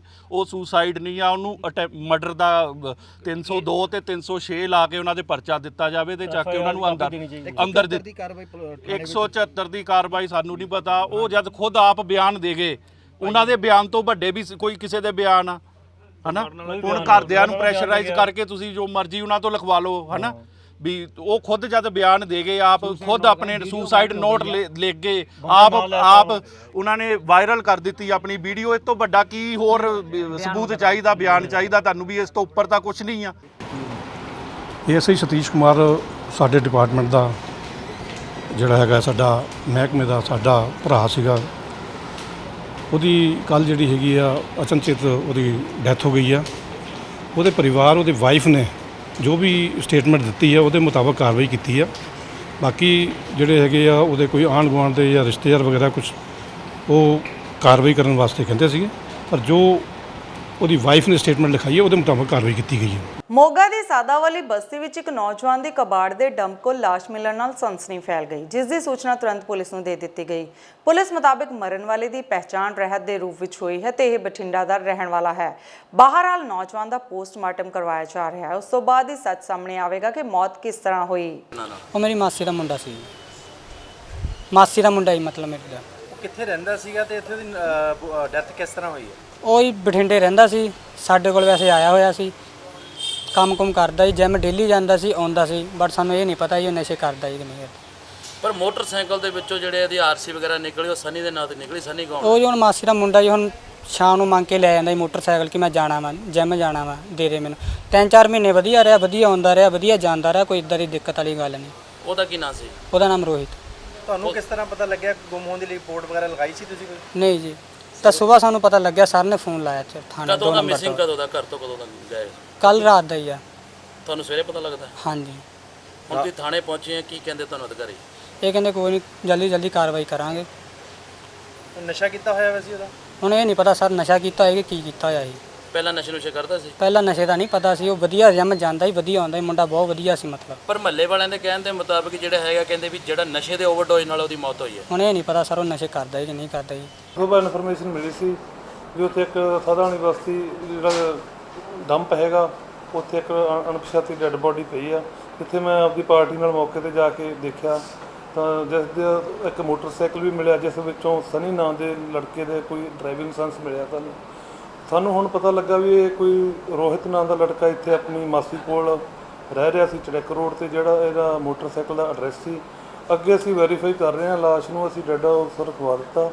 ਆਫਟਰ ਪੋਸਟਮਾਰਟਮ ਜਿਹੜੇ ਵੀ ਹਾਲਾਤ ਹੋਣਗੇ ਉਸ ਤਰ੍ਹਾਂ ਦੀ ਕਾਰਵਾਈ ਕਰਾਂਗੇ। ਮੋਗਾ ਦੀ ਦਿੱਲੀ ਕਲੋਨੀ ਦੇ ਕੋਲ ਇੱਕ ਪ੍ਰਾਈਵੇਟ ਕੰਪਨੀ ਦੇ ਮੁਲਾਜ਼ਮ ਪਾਸੋਂ 4.90 ਲੱਖ ਦੀ ਲੁੱਟ ਦਾ ਮਾਮਲਾ ਸਾਹਮਣੇ ਆਇਆ ਸੀ ਤੇ ਹੁਣ ਪੁਲਿਸ ਨੇ ਇਸ ਮਾਮਲੇ ਵਿੱਚ 3 ਆਰੋਪੀਆਂ ਨੂੰ ਗ੍ਰਿਫਤਾਰ ਕੀਤਾ ਹੈ। ਪੁਲਿਸ ਮੁਤਾਬਿਕ ਇਹਨਾਂ ਲੁਟੇਰਿਆਂ ਵਿੱਚੋਂ ਇੱਕ ਨੂੰ ਮੋਬਾਈਲ ਖਰੀਦ ਲਿਆ ਤੇ ਦੂਜੇ ਨੇ ਆਪਣੀ ਮਾਂ ਦੇ ਇਲਾਜ ਤੇ ਖਰਚ ਦਿੱਤੇ। ਬਾਹਰ ਵਾਲ ਇਹਨਾਂ ਨੂੰ ਕੋਰਟ ਵਿੱਚ ਪੇਸ਼ ਕੀਤਾ ਜਾਵੇਗਾ। ਨੂੰ ਇੱਕ ਵਾਰਦਾਤ ਸਾਡੇ ਦਮਨ ਸਿੰਘ ਰੋਡ ਦਿੱਲੀ ਕਲੋਨੀ ਦੇ ਲਾਗੇ ਹੋਈ ਸੀਗੀ, ਜਿਹਦੇ ਵਿੱਚ 4,87,000 ਰੁਪਏ ਜਿਹੜੀ ਹੈਗੀ ਹੈ ਅੰਕੁਸ਼ ਗੋਇਲ ਦੇ ਕੋਲੋਂ ਖੋਏ ਗਏ ਸੀਗੇ। ਇਹ ਆਪਣੇ ਪੈਸੇ ਜਿਹੜੇ ਹੈਗੇ ਜਮ੍ਹਾਂ ਕਰਾਉਣ ਵਾਸਤੇ ਜਾ ਰਹੇ ਸੀਗੇ। CM ਐਸੋਸੀਏਟ ਪ੍ਰਾਈਵੇਟ ਲਿਮਟਿਡ ਵਿੱਚ ਕੰਮ ਕਰਦੇ ਸੀਗੇ ਤੇ ਉਸ ਤੋਂ ਬਾਅਦ ਕਾਫੀ ਡੂੰਘਾਈ ਨਾਲ ਪੜਤਾਲ ਸਾਡੀ CIA ਦੀ ਟੀਮ ਨੇ ਕੀਤੀ, SPD ਸਾਹਿਬ ਦੀ ਅਗਵਾਈ ਵਿੱਚ, ਔਰ ਕਾਫੀ ਟੀਮ ਵਗੈਰਾ ਬਣਾ ਕਰਕੇ ਅਸੀਂ ਟੈਕਨੀਕਲ ਐਨਾਲਿਸਿਸ ਕੀਤੀ, ਹੋਰ ਵੀ ਸ਼ਹਾਦਤਾਂ ਆਪਣੀ ਇਕੱਠੀਆਂ ਕੀਤੀਆਂ। ਇਹਦੇ 'ਚ ਅੱਜ ਕੱਲ੍ਹ ਜਿਹੜਾ ਹੈਗਾ ਆਪਾਂ 3 ਬੰਦੇ ਗ੍ਰਿਫਤਾਰ ਕੀਤੇ ਹੈਗੇ ਨੇ, ਜਸਵੰਤ ਸਿੰਘ ਉਰਫ ਬਰਾੜ, ਰਵਿੰਦਰ ਸਿੰਘ ਉਰਫ ਰਵੀ ਤੇ ਸਨਵਿੰਦਰ ਸਿੰਘ ਉਰਫ ਸੰਨੀ। ਇਹ ਤਿੰਨੇ ਮੋਗੇ ਦੇ ਰਹਿਣ ਵਾਲੇ ਹੈਗੇ ਨੇ ਔਰ ਇਹਨਾਂ ਨੇ ਸੋਚੀ ਸਮਝੀ ਸਾਜ਼ਿਸ਼ ਦੇ ਤਹਿਤ ਜਿਹੜਾ ਹੈਗਾ, ਜਿਹਦੇ 'ਚੋਂ ਜਸਵੰਤ ਸਿੰਘ ਹੈਗਾ, ਇਹ ਐਕਸ ਐਮਪਲੋਈ ਹੈਗਾ ਇਹ CM ਐਸੋਸੀਏਟਸ ਦਾ। ਇਹਨੇ ਇਨਫੋਰਮੇਸ਼ਨ ਲੀਕ ਆਊਟ ਕੀਤੀ ਕਿ ਇਸ ਤਰ੍ਹਾਂ ਲੋਕੀ ਪੈਸਾ ਜਮ੍ਹਾਂ ਕਰਨ ਵਾਸਤੇ ਇੱਥੋਂ ਜਾਂਦੇ ਹੈਗੇ ਨੇ ਔਰ ਉਹਦੇ ਬੇਸ 'ਤੇ ਬਾਕੀ ਦੋਹਾਂ ਬੰਦਿਆਂ ਨੇ ਅੱਗੇ ਜਾ ਕਰਕੇ ਰਵਿੰਦਰ ਤੇ ਸਨਵਿੰਦਰ ਨੇ ਇਹ 4,87,000 ਰੁਪਏ ਖੋਏ ਸੀਗੇ ਔਰ ਕੱਲ੍ਹ ਇਹਨਾਂ ਨੂੰ ਗ੍ਰਿਫਤਾਰ ਕਰਕੇ ਅਸੀਂ ਇਹਨਾਂ ਦੇ ਕੋਲੋਂ 2 ਲੱਖ ਰੁਪਏ ਬਰਾਮਦ ਕਰ ਲਏ ਹੈਗੇ ਨੇ ਔਰ ਜਿਹੜੀ ਖੋਈ ਗਈ ਰਾਸ਼ੀ ਸੀਗੀ ਉਹ ਤੋਂ ਇਹਨਾਂ ਨੇ 2 ਮੋਬਾਈਲ ਫੋਨ ਖਰੀਦੇ ਹੈਗੇ ਨੇ, ਇੱਕ OnePlus ਦਾ ਮੋਬਾਈਲ ਔਰ ਇੱਕ iPhone ਦਾ ਮੋਬਾਈਲ ਜੋ ਇਹਦੇ 'ਚ ਰੱਖਿਆ ਹੋਇਆ ਨਾਲ। ਇਸ ਤੋਂ ਇਲਾਵਾ ਜਿਹੜੇ ਪੈਸੇ ਹੈਗੇ ਨੇ ਇਹਨਾਂ ਨੇ ਆਪਣੇ ਵੱਖ-ਵੱਖ ਮੰਤਵ ਵਾਸਤੇ ਇਸਤੇਮਾਲ ਕੀਤੇ ਹੋਏ ਨੇ। ਕਿਸੇ ਨੇ ਆਪਣੀ ਫੈਮਿਲੀ ਦੇ ਟ੍ਰੀਟਮੈਂਟ ਵਾਸਤੇ ਘਰੇ ਭੇਜੇ ਹੋਏ ਨੇ, ਕਿਸੇ ਨੇ ਆਪਣੀ ਸਕੂਲ ਫੀਸ ਬੱਚੇ ਦੀ ਉਤਾਰੀ ਹੋਈ ਹੈ, ਕਿਸੇ ਨੇ ਆਪਣੀ ਮਦਰ ਨੂੰ ਭੇਜੇ ਹੋਏ ਨੇ। ਉਹ ਹੁਣ ਆਪਾਂ ਅੱਗੇ ਜਿਹੜੀ ਹੈਗੀ ਹੈ ਪ੍ਰੋਸੈਸ ਇਨਵੈਸਟੀਗੇਸ਼ਨ ਵਿੱਚ ਲੈ ਕਰਕੇ ਆਵਾਂਗੇ। ਜਿਹੜਾ ਸਨਵਿੰਦਰ ਹੈਗਾ ਇਹਦੇ ਖਿਲਾਫ ਪਹਿਲਾਂ ਵੀ NDPS ਦਾ ਇੱਕ ਪਰਚਾ ਦਰਜ ਹੈਗਾ, ਬਾਕੀ ਦੋਹਾਂ ਦੇ ਖਿਲਾਫ ਹੋਰ ਕੋਈ ਪਰਚੇ ਦਰਜ ਨਹੀਂ ਹੈਗੇ ਨੇ ਔਰ ਅੱਗੇ ਦੀ ਤਫਤੀਸ਼ ਜਿਹੜੀ ਹੈਗੀ ਆਪਾਂ ਅਮਲ ਵਿੱਚ ਲਿਆ ਰਹੇ ਹਾਂ। ਚਾਈਨਾ ਦਾ ਵਾਇਰਸ ਜਿੱਥੇ ਪਹਿਲਾਂ ਇਨਸਾਨੀ ਜਾਨਾਂ ਲੈ ਰਿਹਾ ਸੀ, ਹੁਣ ਇਸ ਦੇਸ਼ ਤੋਂ ਆਏ ਨਵੀਂ ਤਰ੍ਹਾਂ ਦੇ ਵਾਇਰਸ ਨੇ ਫਸਲਾਂ ਬਰਬਾਦ ਕਰ ਦਿੱਤੀਆਂ। ਚਾਈਨਾ ਵਾਇਰਸ ਨਾਮਕ ਇਸ ਘਾਤਕ ਬਿਮਾਰੀ ਨੇ ਕਿਸਾਨਾਂ ਦਾ ਲੱਖਾਂ ਰੁਪਏ ਦਾ ਨੁਕਸਾਨ ਕਰ ਦਿੱਤਾ। ਕਿਸਾਨਾਂ ਨੂੰ ਖੇਤਾਂ ਵਿੱਚ ਖੜੀ ਆਪਣੀ ਝੋਨੇ ਦੀ ਫਸਲ ਉੱਪਰ ਟਰੈਕਟਰ ਚਲਾਉਣਾ ਪਿਆ। ਸਮਰਾਲਾ ਦੇ ਪਿੰਡ ਢੋਡਰਪੁਰ ਵਿਖੇ 2 ਕਿਸਾਨਾਂ ਨੇ ਆਪਣੀ ਕਰੀਬ 15 ਏਕੜ ਫਸਲ ਵਾਹੀ। ਕਿਸਾਨ ਨੂੰ 45 ਤੋਂ 50 ਹਜ਼ਾਰ ਰੁਪਏ ਪ੍ਰਤੀ ਏਕੜ ਨੁਕਸਾਨ ਵੀ ਹੋਇਆ। ਇਹ 131 ਵੀ ਹੈ ਜੀ। ਇਹ ਨਵਾਂ ਵੀ ਹੈ? ਹਾਂਜੀ, ਪੰਜਾਬ ਯੂਨੀਵਰਸਿਟੀ ਤੋਂ ਲਿਆ ਹੋਇਆ ਜੀ। ਇਹ ਕਿੱਥੋਂ ਲਿਆ ਸੀਗਾ? ਇਹ ਸਮਰਾਲੇ ਤੋਂ ਲਿਆ ਸੀਗਾ ਜੀ। ਸਮਰਾਲੇ ਕਿੱਥੋਂ? ਸਮਰਾਲੇ ਪੰਜਾਬ ਯੂਨੀਵਰਸਿਟੀ ਮਹਿਕਮੇ ਤੋਂ ਜੀ। ਮਹਿਕਮੇ ਤੋਂ ਲਿਆ? ਹਾਂਜੀ। ਉਹਨਾਂ ਨੇ ਤੁਹਾਨੂੰ ਬੀਜ ਦਿੱਤਾ ਸੀਗਾ ਜਦੋਂ, ਉਹਨਾਂ ਨੇ ਤੁਹਾਨੂੰ ਕੋਈ ਇਹਦੇ ਬਾਰੇ ਜਾਣਕਾਰੀ ਨਹੀਂ ਦਿੱਤੀ? ਜਾਣਕਾਰੀ ਤਾਂ ਜੀ ਪਹਿਲਾਂ ਬੋਰਡ ਲੱਗਿਆ ਹੋਇਆ ਸੀਗਾ ਵੀ ਇਹ ਬੀਜ ਵਧੀਆ ਆਇਆ, ਸੋਧ ਕੇ ਕੱਢਿਆ, ਇਹਨੂੰ ਸੀਡ ਪਲੇਟ ਨਹੀਂ ਪੈਂਦੀ, ਤਾਂ ਕਰਕੇ ਅਸੀਂ ਇਹ 10-12 ਏਕੜ ਲਾ ਗਏ। ਪਰ ਹੁਣ ਸਾਨੂੰ ਵਾਹੁਣਾ ਪੈ ਰਿਹਾ ਜੀ। ਇਹ ਜ਼ਮੀਨ ਤੁਹਾਡੀ ਆਪਣੀ ਕਿ ਠੇਕੇ? ਨਹੀਂ ਜੀ, ਇਹ ਠੇਕੇ ਦੇ ਲਈ ਹੈ। 52,000 ਨੂੰ ਠੇਕੇ ਦੇ ਲਈ ਹੋਈ ਹੈ ਜੀ। ਕਿੰਨਾ ਖਰਚਾ ਆ ਚੁੱਕਿਆ ਜੀ? ਖਰਚਾ ਤਾਂ ਜੀ ਇਹਦੇ ਸਾਰੀਆਂ ਸਪਰੇਆਂ ਹੋ ਗਈਆਂ, ਰਿਓ ਪੈ ਗਿਆ ਜੀ, ਧਾਨਾਂ ਦੀ ਲਵਾਈ ਦਿੱਤੀ ਪੰਜਾਂ ਨੂੰ, ਸਾਰੇ ਡੀਜ਼ਲ ਵੀ ਫੂਕਿਆ, ਮਾੜਾ ਮੋਟਾ ਸਾਰਾ ਉਹ ਹੋਇਆ। ਖਰਚਾ ਤਾਂ ਹੁਣ ਤੁਹਾਡੇ ਸਾਹਮਣੇ ਹੀ ਹੈ ਜੀ। ਖੈਰਸ ਹੈ ਜੀ। ਅਸੀਂ ਖੇਤੀਬਾੜੀ ਵਾਲਿਆਂ ਨੂੰ ਕਿਹਾ ਵੀ ਸੀ, ਫੋਨ ਕਰਿਆ ਸੀ, ਉਹ ਉਹਨਾਂ ਨੇ ਮੈਨੂੰ ਪੁੱਛਿਆ ਵੀ ਕਿਹੜਾ ਬੀਜ ਆ। ਮੈਂ ਕਿਹਾ ਵੀ 131 ਬੀਜ ਆ ਤੇ ਕਹਿੰਦੇ ਲੁਧਿਆਣੇ ਤੋਂ ਟੀਮ ਭੇਜਾਂਗੇ, ਕੋਈ ਆਇਆ ਹੈ ਨਹੀਂ ਕਿਉਂਕਿ ਇਹਨਾਂ ਨੇ ਮੈਨੂੰ ਫੋਨ ਕਰਿਆ ਸੀ ਵੀ ਮਾੜਾ ਦੱਸ ਦੀ। ਚਲੋ ਮੈਂ ਗਾਹਾਂ ਦੱਸੀ ਗੱਲ, ਮਤਲਬ ਮਹਿਕਮੇ ਵਾਲਿਆਂ ਨੂੰ ਵੀ ਚਾਹੀਦਾ ਵੀ ਆ ਕੇ ਮਾੜੇ ਮੋਟੇ ਲੋਕਾਂ ਨੂੰ ਕੈਂਪ ਲਾਉਣ, ਵੀ ਕੋਈ ਕੈਂਪ ਲਾਉਣ ਤਾਂ ਪਤਾ ਲੱਗੂ ਵੀ ਇਹ ਬਿਮਾਰੀ ਕਿਹੜੀ ਆ, ਵੀ ਗਾਹਾਂ ਵਾਲੇ ਕੋਈ ਜ਼ਿਮੀਂਦਾਰ ਹੋਰ ਤਾਂ ਬਚਣਗੇ। ਚਲੋ ਜਦੋਂ ਇਹ ਬਿਮਾਰੀ ਆ ਗਈ ਆ ਕੇ ਦੱਸਣਗੇ ਤਾਂ ਅਸੀਂ ਉਹ ਹਿਸਾਬ ਨਾਲ ਸਪਰੇਅ ਕਰਾਂਗੇ। ਅਸੀਂ ਦਵਾਈਆਂ ਵਾਲਿਆਂ ਨੂੰ ਜਿਹੜੇ ਸਾਨੂੰ ਸਪਰੇਅ ਦਿੰਦੇ ਨੇ ਉਹ ਚੱਕ ਕੇ ਕਰ ਦਈਦੀ ਹੈ ਜੀ। ਕਿੰਨਾ ਕੁ ਨੁਕਸਾਨ ਚੁੱਕਿਆ ਤੁਹਾਡੇ ਹਿਸਾਬ ਨਾਲ? ਇਹ ਤਕਰੀਬਨ 100% ਹੈ ਜੀ। ਕਿਸਾਨ ਯੂਨੀਅਨ ਏਕਤਾ ਸਿੱਧੂਪੁਰ ਤੋਂ ਸਰਦਾਰ ਜਗਜੀਤ ਸਿੰਘ ਜੀ ਡੱਲੇਵਾਲ ਉਹਨਾਂ ਦੇ ਵੱਲੋਂ ਜੀ। ਅੱਛਾ, ਜਿਹੜਾ ਅੱਜ ਤੁਸੀਂ ਕਿਸਾਨ ਦੀ ਫਸਲ ਜਿਹੜੀ ਵਾਹੀ ਜਾ ਰਹੀ ਹੈ ਟੋਡਰ ਪਹੁੰਚੇ ਹੋ, ਕੀ ਕਹਿਣਾ ਚਾਹੁੰਦੇ ਹੋ? ਇਹ ਦੇਖੋ ਜੀ, ਸਰਕਾਰਾਂ ਦੇ ਲਾਰਿਆਂ ਦੇ ਨਾਲ ਹੀ ਕਿਸਾਨ ਦੀ ਆਤਮ ਹੱਤਿਆ ਕਰ ਰਿਹਾ ਹੈ। ਜੇ ਕਿਸਾਨ ਦੀ ਸਰਕਾਰ ਬਾਂਹ ਫੜੇ ਤਾਂ ਕਿਸਾਨ ਆਤਮ ਹੱਤਿਆ ਕਰਨ ਤੋਂ ਬਚ ਸਕਦਾ ਹੈ। ਪਹਿਲਾਂ ਦੇਖੋ ਸਰਕਾਰ ਨੇ ਇੱਕ ਲਾਰੇ ਲਾਏ ਸੀ, ਕਹਿ ਲਓ ਵੀ ਉਹ ਲਾਰੀ ਕਹਿ ਸਕਦੇ ਹਾਂ, ਕਿਉਂ ਕਣਕ ਦੇ ਵਿੱਚ ਬਹੁਤ ਘਾਟਾ ਪਿਆ। ਇੱਦਾਂ ਦਾ ਦੇ ਆਪਣੇ ਹੈਗੇ ਨੇ, ਇੱਕ ਖੇੜਾ ਬਲਾਕ ਆਉਂਦਾ ਫਤਿਹਗੜ੍ਹ ਸਾਹਿਬ ਦੇ ਵਿੱਚ, ਉੱਥੇ ਇੱਦਾਂ ਦੇ ਪਿੰਡ ਵੀ ਨੇ ਵੀ 1 ਕੁਆਂਟਲ ਤੱਕ 20 ਕਿੱਲੇ ਦੀ ਕਣਕ ਨਿਕਲੀ ਹੈ। ਬਹੁਤ ਹੀ ਜ਼ਿਆਦਾ ਵਧੀਆ ਕਹੋ ਤਾਂ 10 ਕੁਆਂਟਲ। ਕਹਿਣ ਦਾ ਮਤਲਬ ਕੀ ਆ ਵੀ 15 ਕੁਆਂਟਲ ਤੋਂ ਥੱਲੇ ਕਣਕ ਦਾ ਨਾਲ ਦਾ ਸਿਰਫ ਕਿਸਾਨ ਦਾ ਖਰਚਾ ਪੂਰਾ ਹੁੰਦਾ ਹੈ। ਉੱਥੇ ਪਹਿਲਾਂ ਉਹ ਮਰੇ, ਉਸ ਤੋਂ ਬਾਅਦ ਲੰਪੀ ਸਕਿਨ ਬਿਮਾਰੀ ਆ ਗਈ। ਉਹ ਬਿਮਾਰੀ ਨੇ ਆ ਕੇ ਕਿਸਾਨਾਂ ਜਿਹੜੇ ਪੁੱਤਾਂ ਵਾਂਗੂ ਪਾਲੇ ਹੋਏ ਪਸ਼ੂ ਸੀਗੇ, ਪਸ਼ੂ ਧਨ ਹੈ, ਉਹ ਬਰਬਾਦ ਹੋ ਗਿਆ। ਉਹ ਕਿਸੇ ਨੇ ਬਾਂਹ ਨਹੀਂ ਪਹੁੰਚਾ ਕੇ ਫੜੀ ਕਿਸਾਨ ਦੀ। ਉਸ ਤੋਂ ਬਾਅਦ ਹੁਣ ਆਪਣਾ ਇਹ ਝੋਨਾ ਆ ਗਿਆ। ਝੋਨੇ ਦੇ ਵਿੱਚ ਜਦੋਂ ਹੁਣ ਕੱਲ੍ਹ ਆਪਾਂ ਬਿਆਨ ਆਪਣੇ ਆ ਰਹੇ ਸੀ, ਮਾਣਯੋਗ ਆਪਣੇ ਜਿਹੜੇ ਖੇਤੀਬਾੜੀ ਮੰਤਰੀ ਕੁਲਦੀਪ ਸਿੰਘ ਧਾਲੀਵਾਲ, ਉਹ ਕਹਿ ਰਹੇ ਸੀਗੇ ਜੀ ਵੀ ਅਸੀਂ 10,000 ਅਫਸਰ ਅੱਗ ਜਿਹੜੇ ਲਾਉਣਗੇ ਕਿਸਾਨ ਉਹਨਾਂ ਨੂੰ ਰੋਕਣ ਲਈ ਅਸੀਂ ਲਾਤਾ। ਉੱਥੇ 10,000 ਕਿਸਾਨ ਉਹ ਲਾ ਸਕਦੇ ਨੇ ਜਦੋਂ ਅੱਗ ਲੱਗਣੀ ਹੈ ਨਾ ਵੀ ਰੋਕਣ ਵਾਸਤੇ। ਇਹਦੇ ਵਾਸਤੇ ਇਹਨਾਂ ਤੋਂ 10 ਬੰਦੇ ਵੀ ਨਹੀਂ ਕੱਢ ਹੋਏ ਹੈਗੇ। ਜਿਹੜੀ ਕਿਸਾਨ ਹੁਣ ਹਾਹਾਕਾਰ ਮੱਚੀ ਹੋਈ ਹੈ, ਇਹ ਵੀ ਇੰਨੀ ਬਿਮਾਰੀ ਆਈ ਹੋਈ ਹੈ ਵੀ ਚਾਈਨਾ ਜਿਹੜਾ ਵਾਇਰਸ ਆਇਆ ਇਹਦੇ ਨਾਲ ਆਉਣ ਦੇ ਨਾਲ ਹੁਣ ਕਿਸਾਨ ਤਾਂ ਫਸਲ ਬਰਬਾਦ ਹੋਈ ਹੈ। ਜਿਹੜਾ ਵੀਰ ਅੱਜ ਬਾਹਰ ਰਿਹਾ ਹੈ 52,000 ਨੂੰ ਇਹਨੇ ਕਿੱਲਾ ਏਕੜ ਦਿੱਤਾ ਹੋਇਆ ਆਪਣੇ ਜਾਬਤੀ ਤੇ 20,000 ਪਲੱਸ ਇਹ 'ਤੇ ਖਰਚਾ ਆਇਆ ਹੋਇਆ। 50,000 ਦੇ ਵਿੱਚ ਕਿਸਾਨ ਹੋ ਗਿਆ। ਫਿਰ ਹੁਣ ਕਿਸਾਨ ਜਿਹਨੂੰ 50,000 ਦੇ ਪ੍ਰਤੀ ਏਕੜ ਦਾ ਘਾਟਾ ਪੈ ਰਿਹਾ, ਉਹ ਆਤਮ ਹੱਤਿਆ ਕਰੂਗਾ ਕਿ ਨਹੀਂ ਕਰੂਗਾ? ਅੱਜ ਮੋਗਾ ਦੀ ਪੁਲਿਸ ਨੇ 100 ਗ੍ਰਾਮ ਹੈਰੋਇਨ, 20 ਕਿਲੋ ਡੋਡੇ ਪੋਸਟ, 71 ਬੋਤਲਾਂ ਨਜਾਇਜ਼ ਸ਼ਰਾਬ, 1,90,000 ਦੀ ਨਕਦੀ, 2 ਕਾਰਾਂ ਸਮੇਤ 4 ਸਮਗਲਰ ਅਤੇ 2 ਭਗੌੜੇ ਆਰੋਪੀਆਂ ਨੂੰ ਗ੍ਰਿਫਤਾਰ ਕੀਤਾ ਹੈ। ਪੁਲਿਸ ਮੁਤਾਬਿਕ ਇਹਨਾਂ ਨੂੰ ਇੱਕ ਨਾਕੇਬੰਦੀ ਦੌਰਾਨ ਕਾਬੂ ਕੀਤਾ ਗਿਆ। ਬਾਹਰ ਵਾਲੀ ਇਹਨਾਂ ਨੂੰ ਕੋਰਟ ਵਿੱਚ ਪੇਸ਼ ਕਰਕੇ ਰਿਮਾਂਡ ਹਾਸਲ ਕੀਤਾ ਜਾਵੇਗਾ ਤੇ ਉਮੀਦ ਹੈ ਇਹਨਾਂ ਪਾਸੋਂ ਹੋਰ ਵੀ ਵੱਡੇ ਖੁਲਾਸੇ ਹੋਣ। ਪੁਲਿਸ ਦੀ ਕਾਰਗੁਜ਼ਾਰੀ ਬੜੀ ਵਧੀਆ ਰਹੀ ਹੈਗੀ ਹੈ। ਇਹਦੇ ਵਿੱਚ ਸਾਨੂੰ 2 ਵੱਡੀਆਂ ਸਫਲਤਾਵਾਂ ਹਾਸਲ ਹੋਈਆਂ ਹੈਗੀਆਂ ਨੇ। ਇੱਕ ਤੇ ਸਾਡੇ ਇੰਚਾਰਜ CIA ਬਾਘਾ ਪੁਰਾਣਾ ਦੀ ਟੀਮ ਨੇ 20 ਕਿਲੋ ਭੁੱਕੀ ਬਰਾਮਦ ਕੀਤੀ ਹੈਗੀ ਹੈ ਬਾਘੇ ਪੁਰਾਣੇ ਦੇ ਏਰੀਆ ਵਿੱਚੋਂ, ਔਰ ਉਹਦੇ 'ਚ 2 ਬੰਦੇ ਮਨਦੀਪ ਸਿੰਘ ਤੇ ਸੂਬਾ ਸਿੰਘ ਦੋਨੋਂ ਮੁਕਤਸਰ ਸਾਹਿਬ ਦੇ ਰਹਿਣ ਵਾਲੇ, ਇਹਨਾਂ ਨੂੰ ਗ੍ਰਿਫਤਾਰ ਕੀਤਾ ਹੈਗਾ। ਔਰ ਉੱਥੇ ਹੀ ਸਾਡੀ ਨਾਰਕੋਟਿਕ ਸੈੱਲ ਨੇ ਸ਼ਹਿਰ ਵਿੱਚੋਂ ਇੱਕ ਬੰਦੇ ਦੇ ਕੋਲੋਂ ਸਾਗਰ ਮਸੀਹ ਪੁੱਤਰ ਵਿਕਟਰ ਮਸੀਹ, ਇਹਦੇ ਕੋਲੋਂ 100 ਗ੍ਰਾਮ ਹੈਰੋਇਨ ਤੇ 1,90,000 ਰੁਪਏ ਡਰੱਗ ਮਨੀ ਬਰਾਮਦ ਕੀਤੀ ਹੈਗੀ ਹੈ। ਔਰ ਬਾਕੀ ਇਹਨਾਂ ਦੇ ਕੋਲੋਂ ਪੁੱਛਗਿੱਛ ਜਾਰੀ ਹੈਗੀ ਹੈ। ਇਹਨਾਂ ਦਾ ਪਿਛੋਕੜ ਜਿਹੜਾ ਸਾਗਰ ਮਸੀਹ ਹੈਗਾ, ਇਹਦੇ ਤੇ ਪਹਿਲਾਂ ਵੀ 2 ਪਰਚੇ ਦਰਜ ਹੈਗੇ ਨੇ। ਇੱਕ ਕਮਰਸ਼ੀਅਲ ਕੁਆਂਟੀਟੀ ਦਾ ਹੈਗਾ, ਇੱਕ ਇੰਟਰਮੀਡੀਏਟ ਕੁਆਂਟੀਟੀ ਦਾ। ਦੋਨੇ ਸਰ ਅੱਡ ਥਾਣੇ 'ਚ ਮੁਕੱਦਮੇ ਦਰਜ ਇਕੱਠੇ ਸੀਗੇ ਦੋਨੇ ਬੰਦੇ। ਜਿਹੜਾ ਮਨਦੀਪ ਤੇ ਸੂਬਾ ਹੈਗਾ ਜਿਹਦੇ ਕੋਲੋਂ 20 ਕਿਲੋ ਭੁੱਕੀ ਮਿਲੀ ਹੈ, ਉਹ ਬਾਘੇ ਪੁਰਾਣੇ ਪਰਚਾ ਦਰਜ ਹੋਇਆ।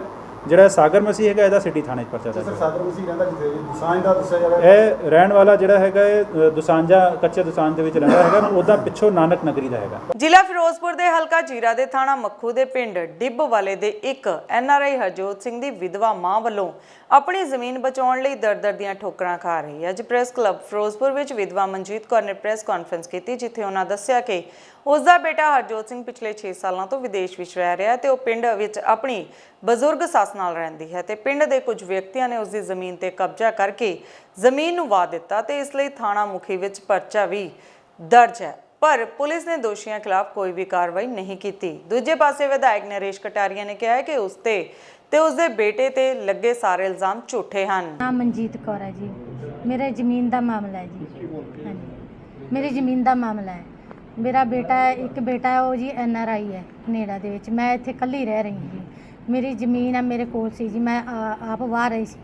ਹੁਣ ਵਿਰੋਧੀਆਂ ਨੇ ਮੇਰੀ ਜ਼ਮੀਨ ਵਾਹੁੰਦੇ ਆ ਤੇ ਕਬਜ਼ਾ ਕਰਨ ਦੀ ਕੋਸ਼ਿਸ਼ ਕਰਦੇ ਆ। ਕਿੱਥੇ ਜ਼ਮੀਨ ਤੁਹਾਡੀ ਹੈਗੀ? ਜ਼ਮੀਨ ਮੇਰੀ ਪਿੰਡ ਡਿੱਬ ਵਾਲਾ ਥਾਣਾ ਮਖੂ 'ਚ ਹੈ ਜੀ। ਕਿੰਨੀ ਜ਼ਮੀਨ?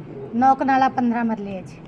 ਹੁਣ ਕੀ ਦਿੱਕਤ ਕੀ ਆ ਰਹੀ ਹੈ? ਹੁਣ ਦਿੱਕਤ ਇਹ ਆ ਰਹੀ ਹੈ ਜੀ, ਮੈਂ ਬਹੁਤ ਕੰਪਲੇਂਟ ਕਰਦੀ ਹਾਂ ਜੀ, ਬਹੁਤ ਜਗ੍ਹਾ ਕੀਤੀ ਹੈ, ਮਖੂ ਥਾਣੇ ਦੇ ਵਿੱਚ ਵੀ ਕੀਤੀ ਹੈ, SSP ਦੇ ਵੀ ਕੀਤੀ ਹੈ ਜੀਰਾ 'ਚ ਆ ਕੇ ਜੀ, ਤੇ ਕਿਸੇ ਨੇ ਕੋਈ ਕਾਰਵਾਈ ਨਹੀਂ ਸੀ ਕੀਤੀ।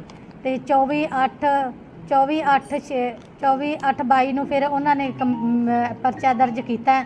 ਉਸ ਤੋਂ ਬਾਅਦ 25/8/22 ਨੂੰ ਉਹਨਾਂ ਨੇ ਫਿਰ ਮੇਰੀ ਜਾ ਕੇ ਜ਼ਮੀਨ ਨੂੰ ਛੇੜਛਾੜ ਕੀਤੀ ਹੈ। ਮੇਰੀ ਜ਼ਮੀਨ ਵਾਹੀ ਹੈ ਜਾ ਕੇ ਵਿਰੋਧੀਆਂ। ਹਾਂਜੀ, ਤੇ ਨਾਮ ਵਿੱਚ ਨਰੇਸ਼ ਕਟਾਰੀਆ ਜੀ ਸਾਰੀ ਸ਼ਹਿ ਦੇ ਰਹੇ ਆ, ਉਹ ਜਾਂਦੇ ਆ। ਤੇ ਜਿਹਦੇ 25 ਤਰੀਕ ਨੂੰ ਵਾਹੀ ਹੈ ਨਰੇਸ਼ ਕਟਾਰੀਆ ਦਾ ਬੇਟਾ ਸ਼ੰਕਰ ਕਟਾਰੀਆ ਵਿਰੋਧੀਆਂ ਦੇ ਨਾਲ ਮੌਜੂਦ ਸੀ ਜੀ। ਰਾਤ ਨੂੰ ਖੁਦ ਬੰਦੂਕਾਂ ਤੇ ਪਿਸਤੌਲ ਲੈ ਕੇ ਆਏ ਆ ਨਾਲ, 15-20 ਬੰਦੇ ਹੋਰ ਵੀ ਸੀ ਨਾਲ ਉਹਨਾਂ ਦੇ।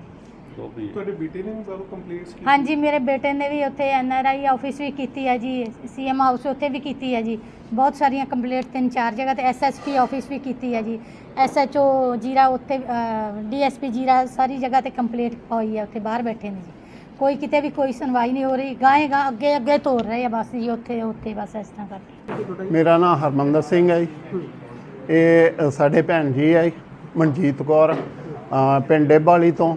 ਇਹਨਾਂ ਦੀ 9 ਕਨਾਲ ਤੇ 15 ਮਰਲੇ ਜ਼ਮੀਨ ਹੈ, ਜਿਹੜੀ ਕਿ 2012 'ਚ ਇਹਨਾਂ ਦੇ ਨਾਲ ਰਜਿਸਟਰੀ ਹੋ ਚੁੱਕੀ ਹੈ। 2016 'ਚ ਇਹਨਾਂ ਨੂੰ ਪੋਜੈਸ਼ਨ ਦਿੱਤੀ ਗਈ ਹੈ ਥਰੂ ਪੁਲਿਸ, ਆਪਣਾ ਸਿਵਲ ਕੋਰਟ ਦੇ ਥਰੂ।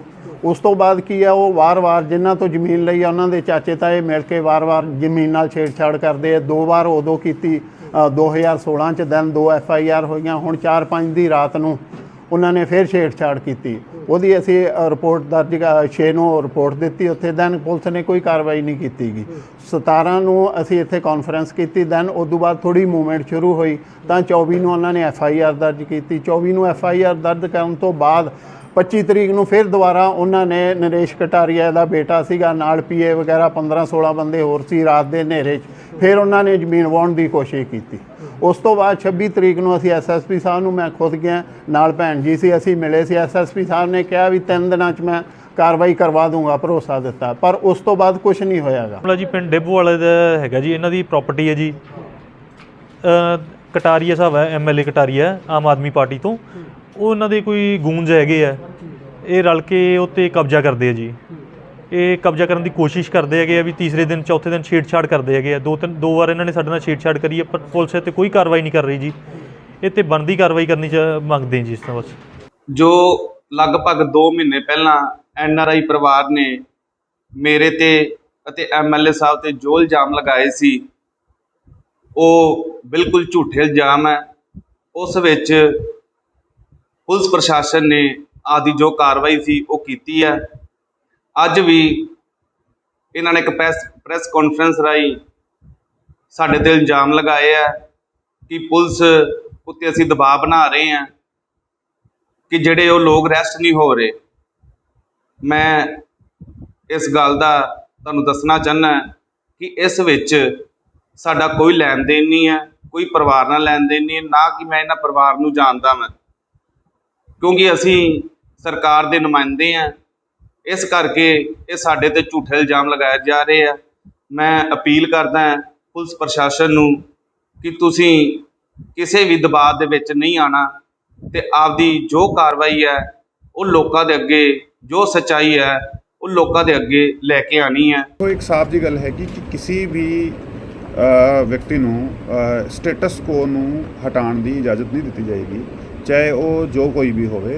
ਤੇ ਮੁਕੱਦਮਾ ਦਰਜ ਹੋਣ ਤੋਂ ਬਾਅਦ ਵੀ ਜੇਕਰ ਕੋਈ ਇਸ ਤਰੀਕੇ ਦੀ ਹਰਕਤ ਕਰ ਰਿਹਾ ਹੈਗਾ ਤੇ ਉਸ 'ਤੇ ਕਾਨੂੰਨੀ ਕਾਰਵਾਈ ਵੀ ਕੀਤੀ ਜਾਏਗੀ, ਬੜੀ ਸਖਤੀ ਨਾਲ ਕੀਤੀ ਜਾਏਗੀ। ਤੇ ਕਿਸੇ ਵੀ ਵਿਅਕਤੀ ਨੂੰ ਪੂਰੇ ਫਿਰੋਜ਼ਪੁਰ ਸ਼ਹਿਰ 'ਚ ਔਰ ਜ਼ਿਲ੍ਹੇ 'ਚ ਕੋਈ ਵੀ ਇਸ ਤਰੀਕੇ ਦੀ ਧੱਕੇ ਨਾਲ ਕੋਈ ਵੀ ਕਬਜ਼ਾ ਜਾਂ ਕੋਈ ਮਤਲਬ ਬੁਆਈ ਕਰਨਾ ਜਾਂ ਕਿਸੇ ਦੀ ਪ੍ਰਾਪਰਟੀ 'ਚ ਇੰਟਰਫੇਅਰ ਕਰਨਾ, ਉਹ ਬਿਲਕੁਲ ਵੀ ਅਲਾਉਡ ਨਹੀਂ ਹੈਗਾ। ਜਿਹੜਾ ਵੀ ਹੈਗਾ ਉਹ ਕਾਨੂੰਨੀ ਤੌਰ ਤਰੀਕੇ ਨਾਲ ਆਪਣਾ ਕੰਮ ਕਰੇ। ਵਿਧਾਨ ਸਭਾ ਹਲਕਾ ਖੇਮਕਰਨ ਦੇ ਪਿੰਡ ਪੰਨ ਵਿੱਚ ਇੱਕ ਪ੍ਰਵਾਸੀ ਔਰਤ ਨਾਲ ਪਿੰਡ ਦੇ ਹੀ ਨੌਜਵਾਨ ਨੇ ਪਰਿਵਾਰ ਨੂੰ ਜਾਨੋਂ ਮਾਰਨ ਦੀ ਧਮਕੀ ਦੇ ਕੇ ਬਲਾਤਕਾਰ ਕਰਨ ਦਾ ਮਾਮਲਾ ਸਾਹਮਣੇ ਆਇਆ ਹੈ।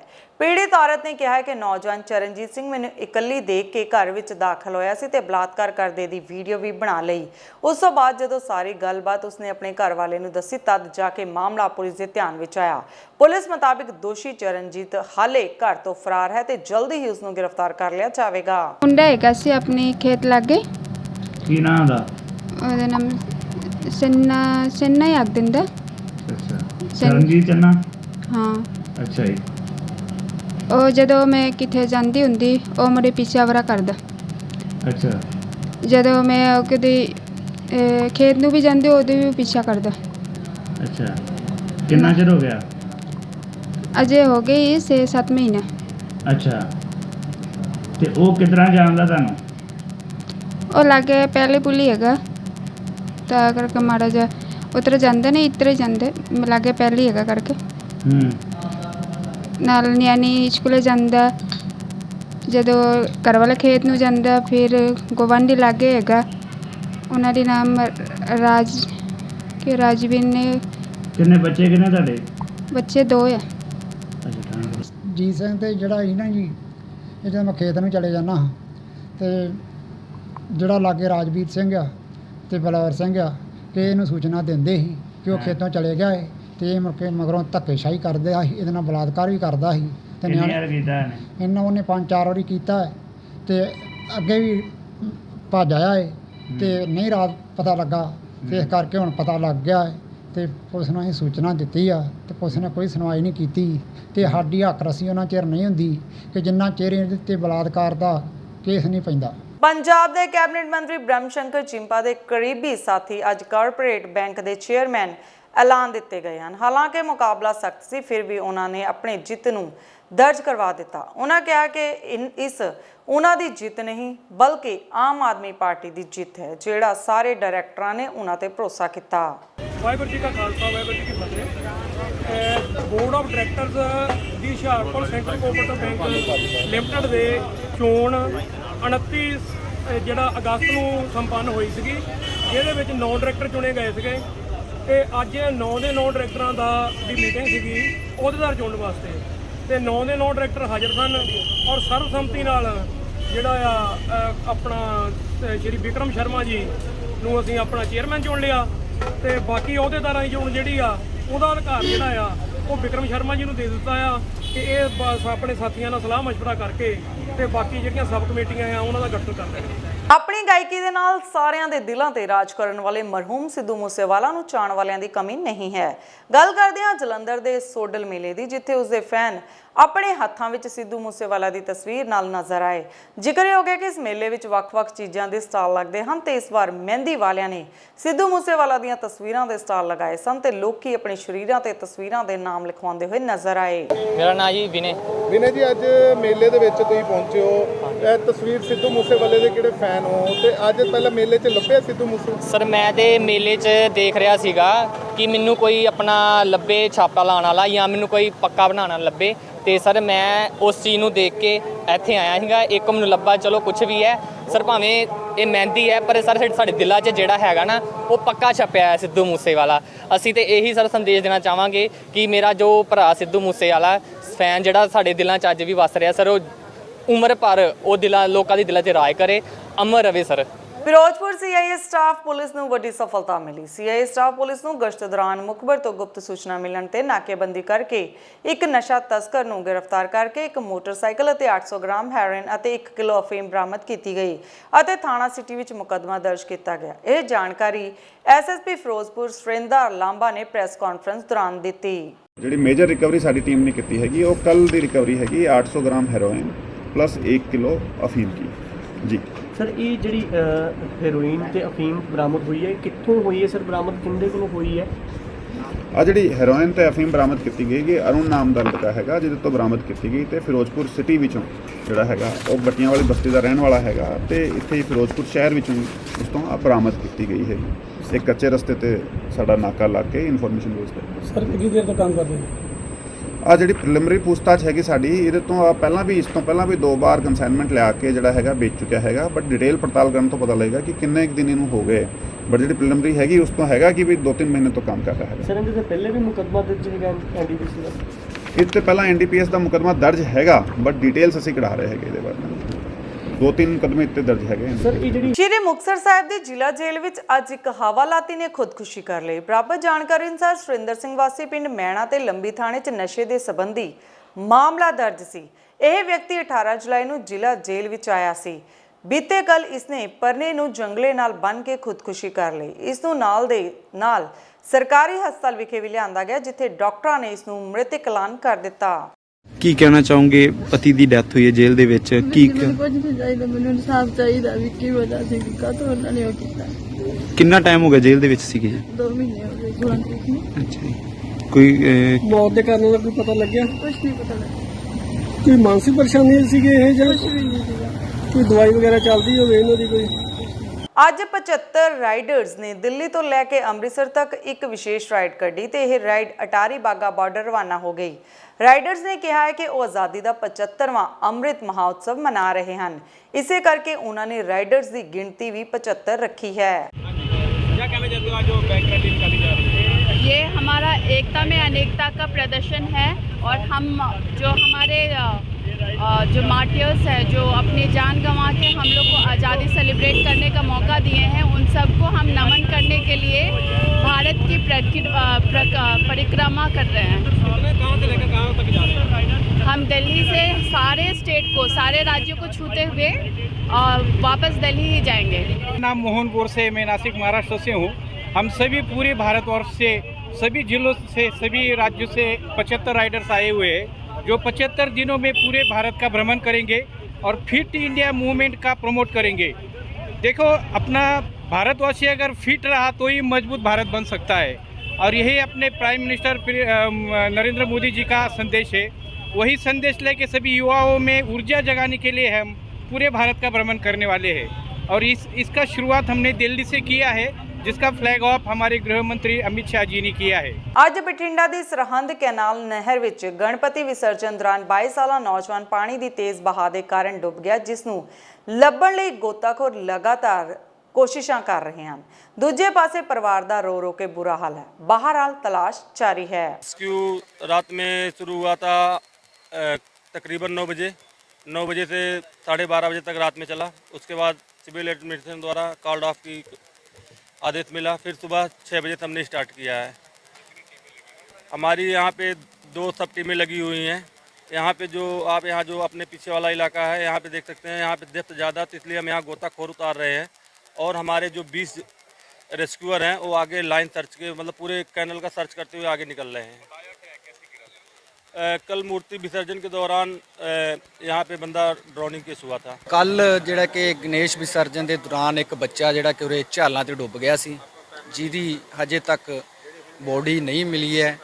ਐਨਡੀਆਰਐਫ ਵੀ ਲੱਗੀ ਹੋਈ ਹੈ, ਕੱਲ ਦੀ ਸਹਾਰਾ ਦੀਆਂ ਟੀਮਾਂ ਵੀ ਲੱਗੀਆਂ ਹੋਈਆਂ, ਜਿਹੜੀਆਂ ਕਿ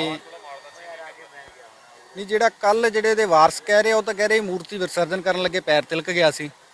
ਬਾਕੀ ਜਿਹੜੇ ਲੋਕ ਉੱਥੇ ਮੌਜੂਦ ਸੀ ਉਦੋਂ, ਉਹ ਤਾਂ ਕਹਿੰਦੇ ਵੀ ਪੁਲ ਤੋਂ ਛਾਲ ਵੀ ਮਾਰੀ ਹੈ। ਇਹ ਹਜੇ ਆਪਣਾ ਕੋਈ ਬੜਾ ਇਸ਼ੂ ਨਹੀਂ। ਆਪਣਾ ਇਸ਼ੂ ਹੈ ਵੀ ਬੱਚਾ ਜਿਹੜਾ ਕਿ ਮਿਲਣਾ ਚਾਹੀਦਾ ਛੇਤੀ ਤੋਂ ਛੇਤੀ। ਸਾਡੀਆਂ ਵੀ ਟੀਮਾਂ ਜਿਹੜੀਆਂ ਕਿ ਤਿਉਣੇ ਤੱਕ ਅਸੀਂ ਲਾਈਆਂ ਹੋਈਆਂ, ਗੱਡੀਆਂ ਮੁੰਡਿਆਂ ਨੂੰ ਕਿਹਾ ਹੋਇਆ ਹੈ, ਜਿਹੜੀ ਕਿ ਭਾਲਣ ਦੀ ਕੋਸ਼ਿਸ਼ ਪ੍ਰਯਾਸ ਪੂਰੇ ਚੱਲ ਰਹੇ ਨੇ, ਛੇਤੀ ਤੋਂ ਛੇਤੀ ਲੱਭਣ ਦੀ ਪ੍ਰਯਾਸ ਨੇ। ਕਹਿੰਦੇ ਨੇ ਕਿ ਸ਼ੌਂਕ ਦਾ ਕੋਈ ਮੁੱਲ ਨਹੀਂ ਹੁੰਦਾ। ਸ਼ੌਂਕ ਵੀ ਅਜਿਹਾ ਪਾਲਣਾ ਜਿਸ ਲਈ ਟਾਈਮ ਵੀ ਚਾਹੀਦਾ ਹੈ, ਪਰ ਪੈਸਾ ਵੀ।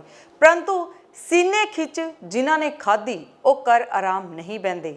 ਜਦੋਂ ਮਨ ਠਾਣ ਲਵੇ ਕਿ ਇਹ ਕੰਮ ਕਰਨਾ ਹੈ ਤਾਂ ਕਰਨਾ ਹੀ ਹੈ।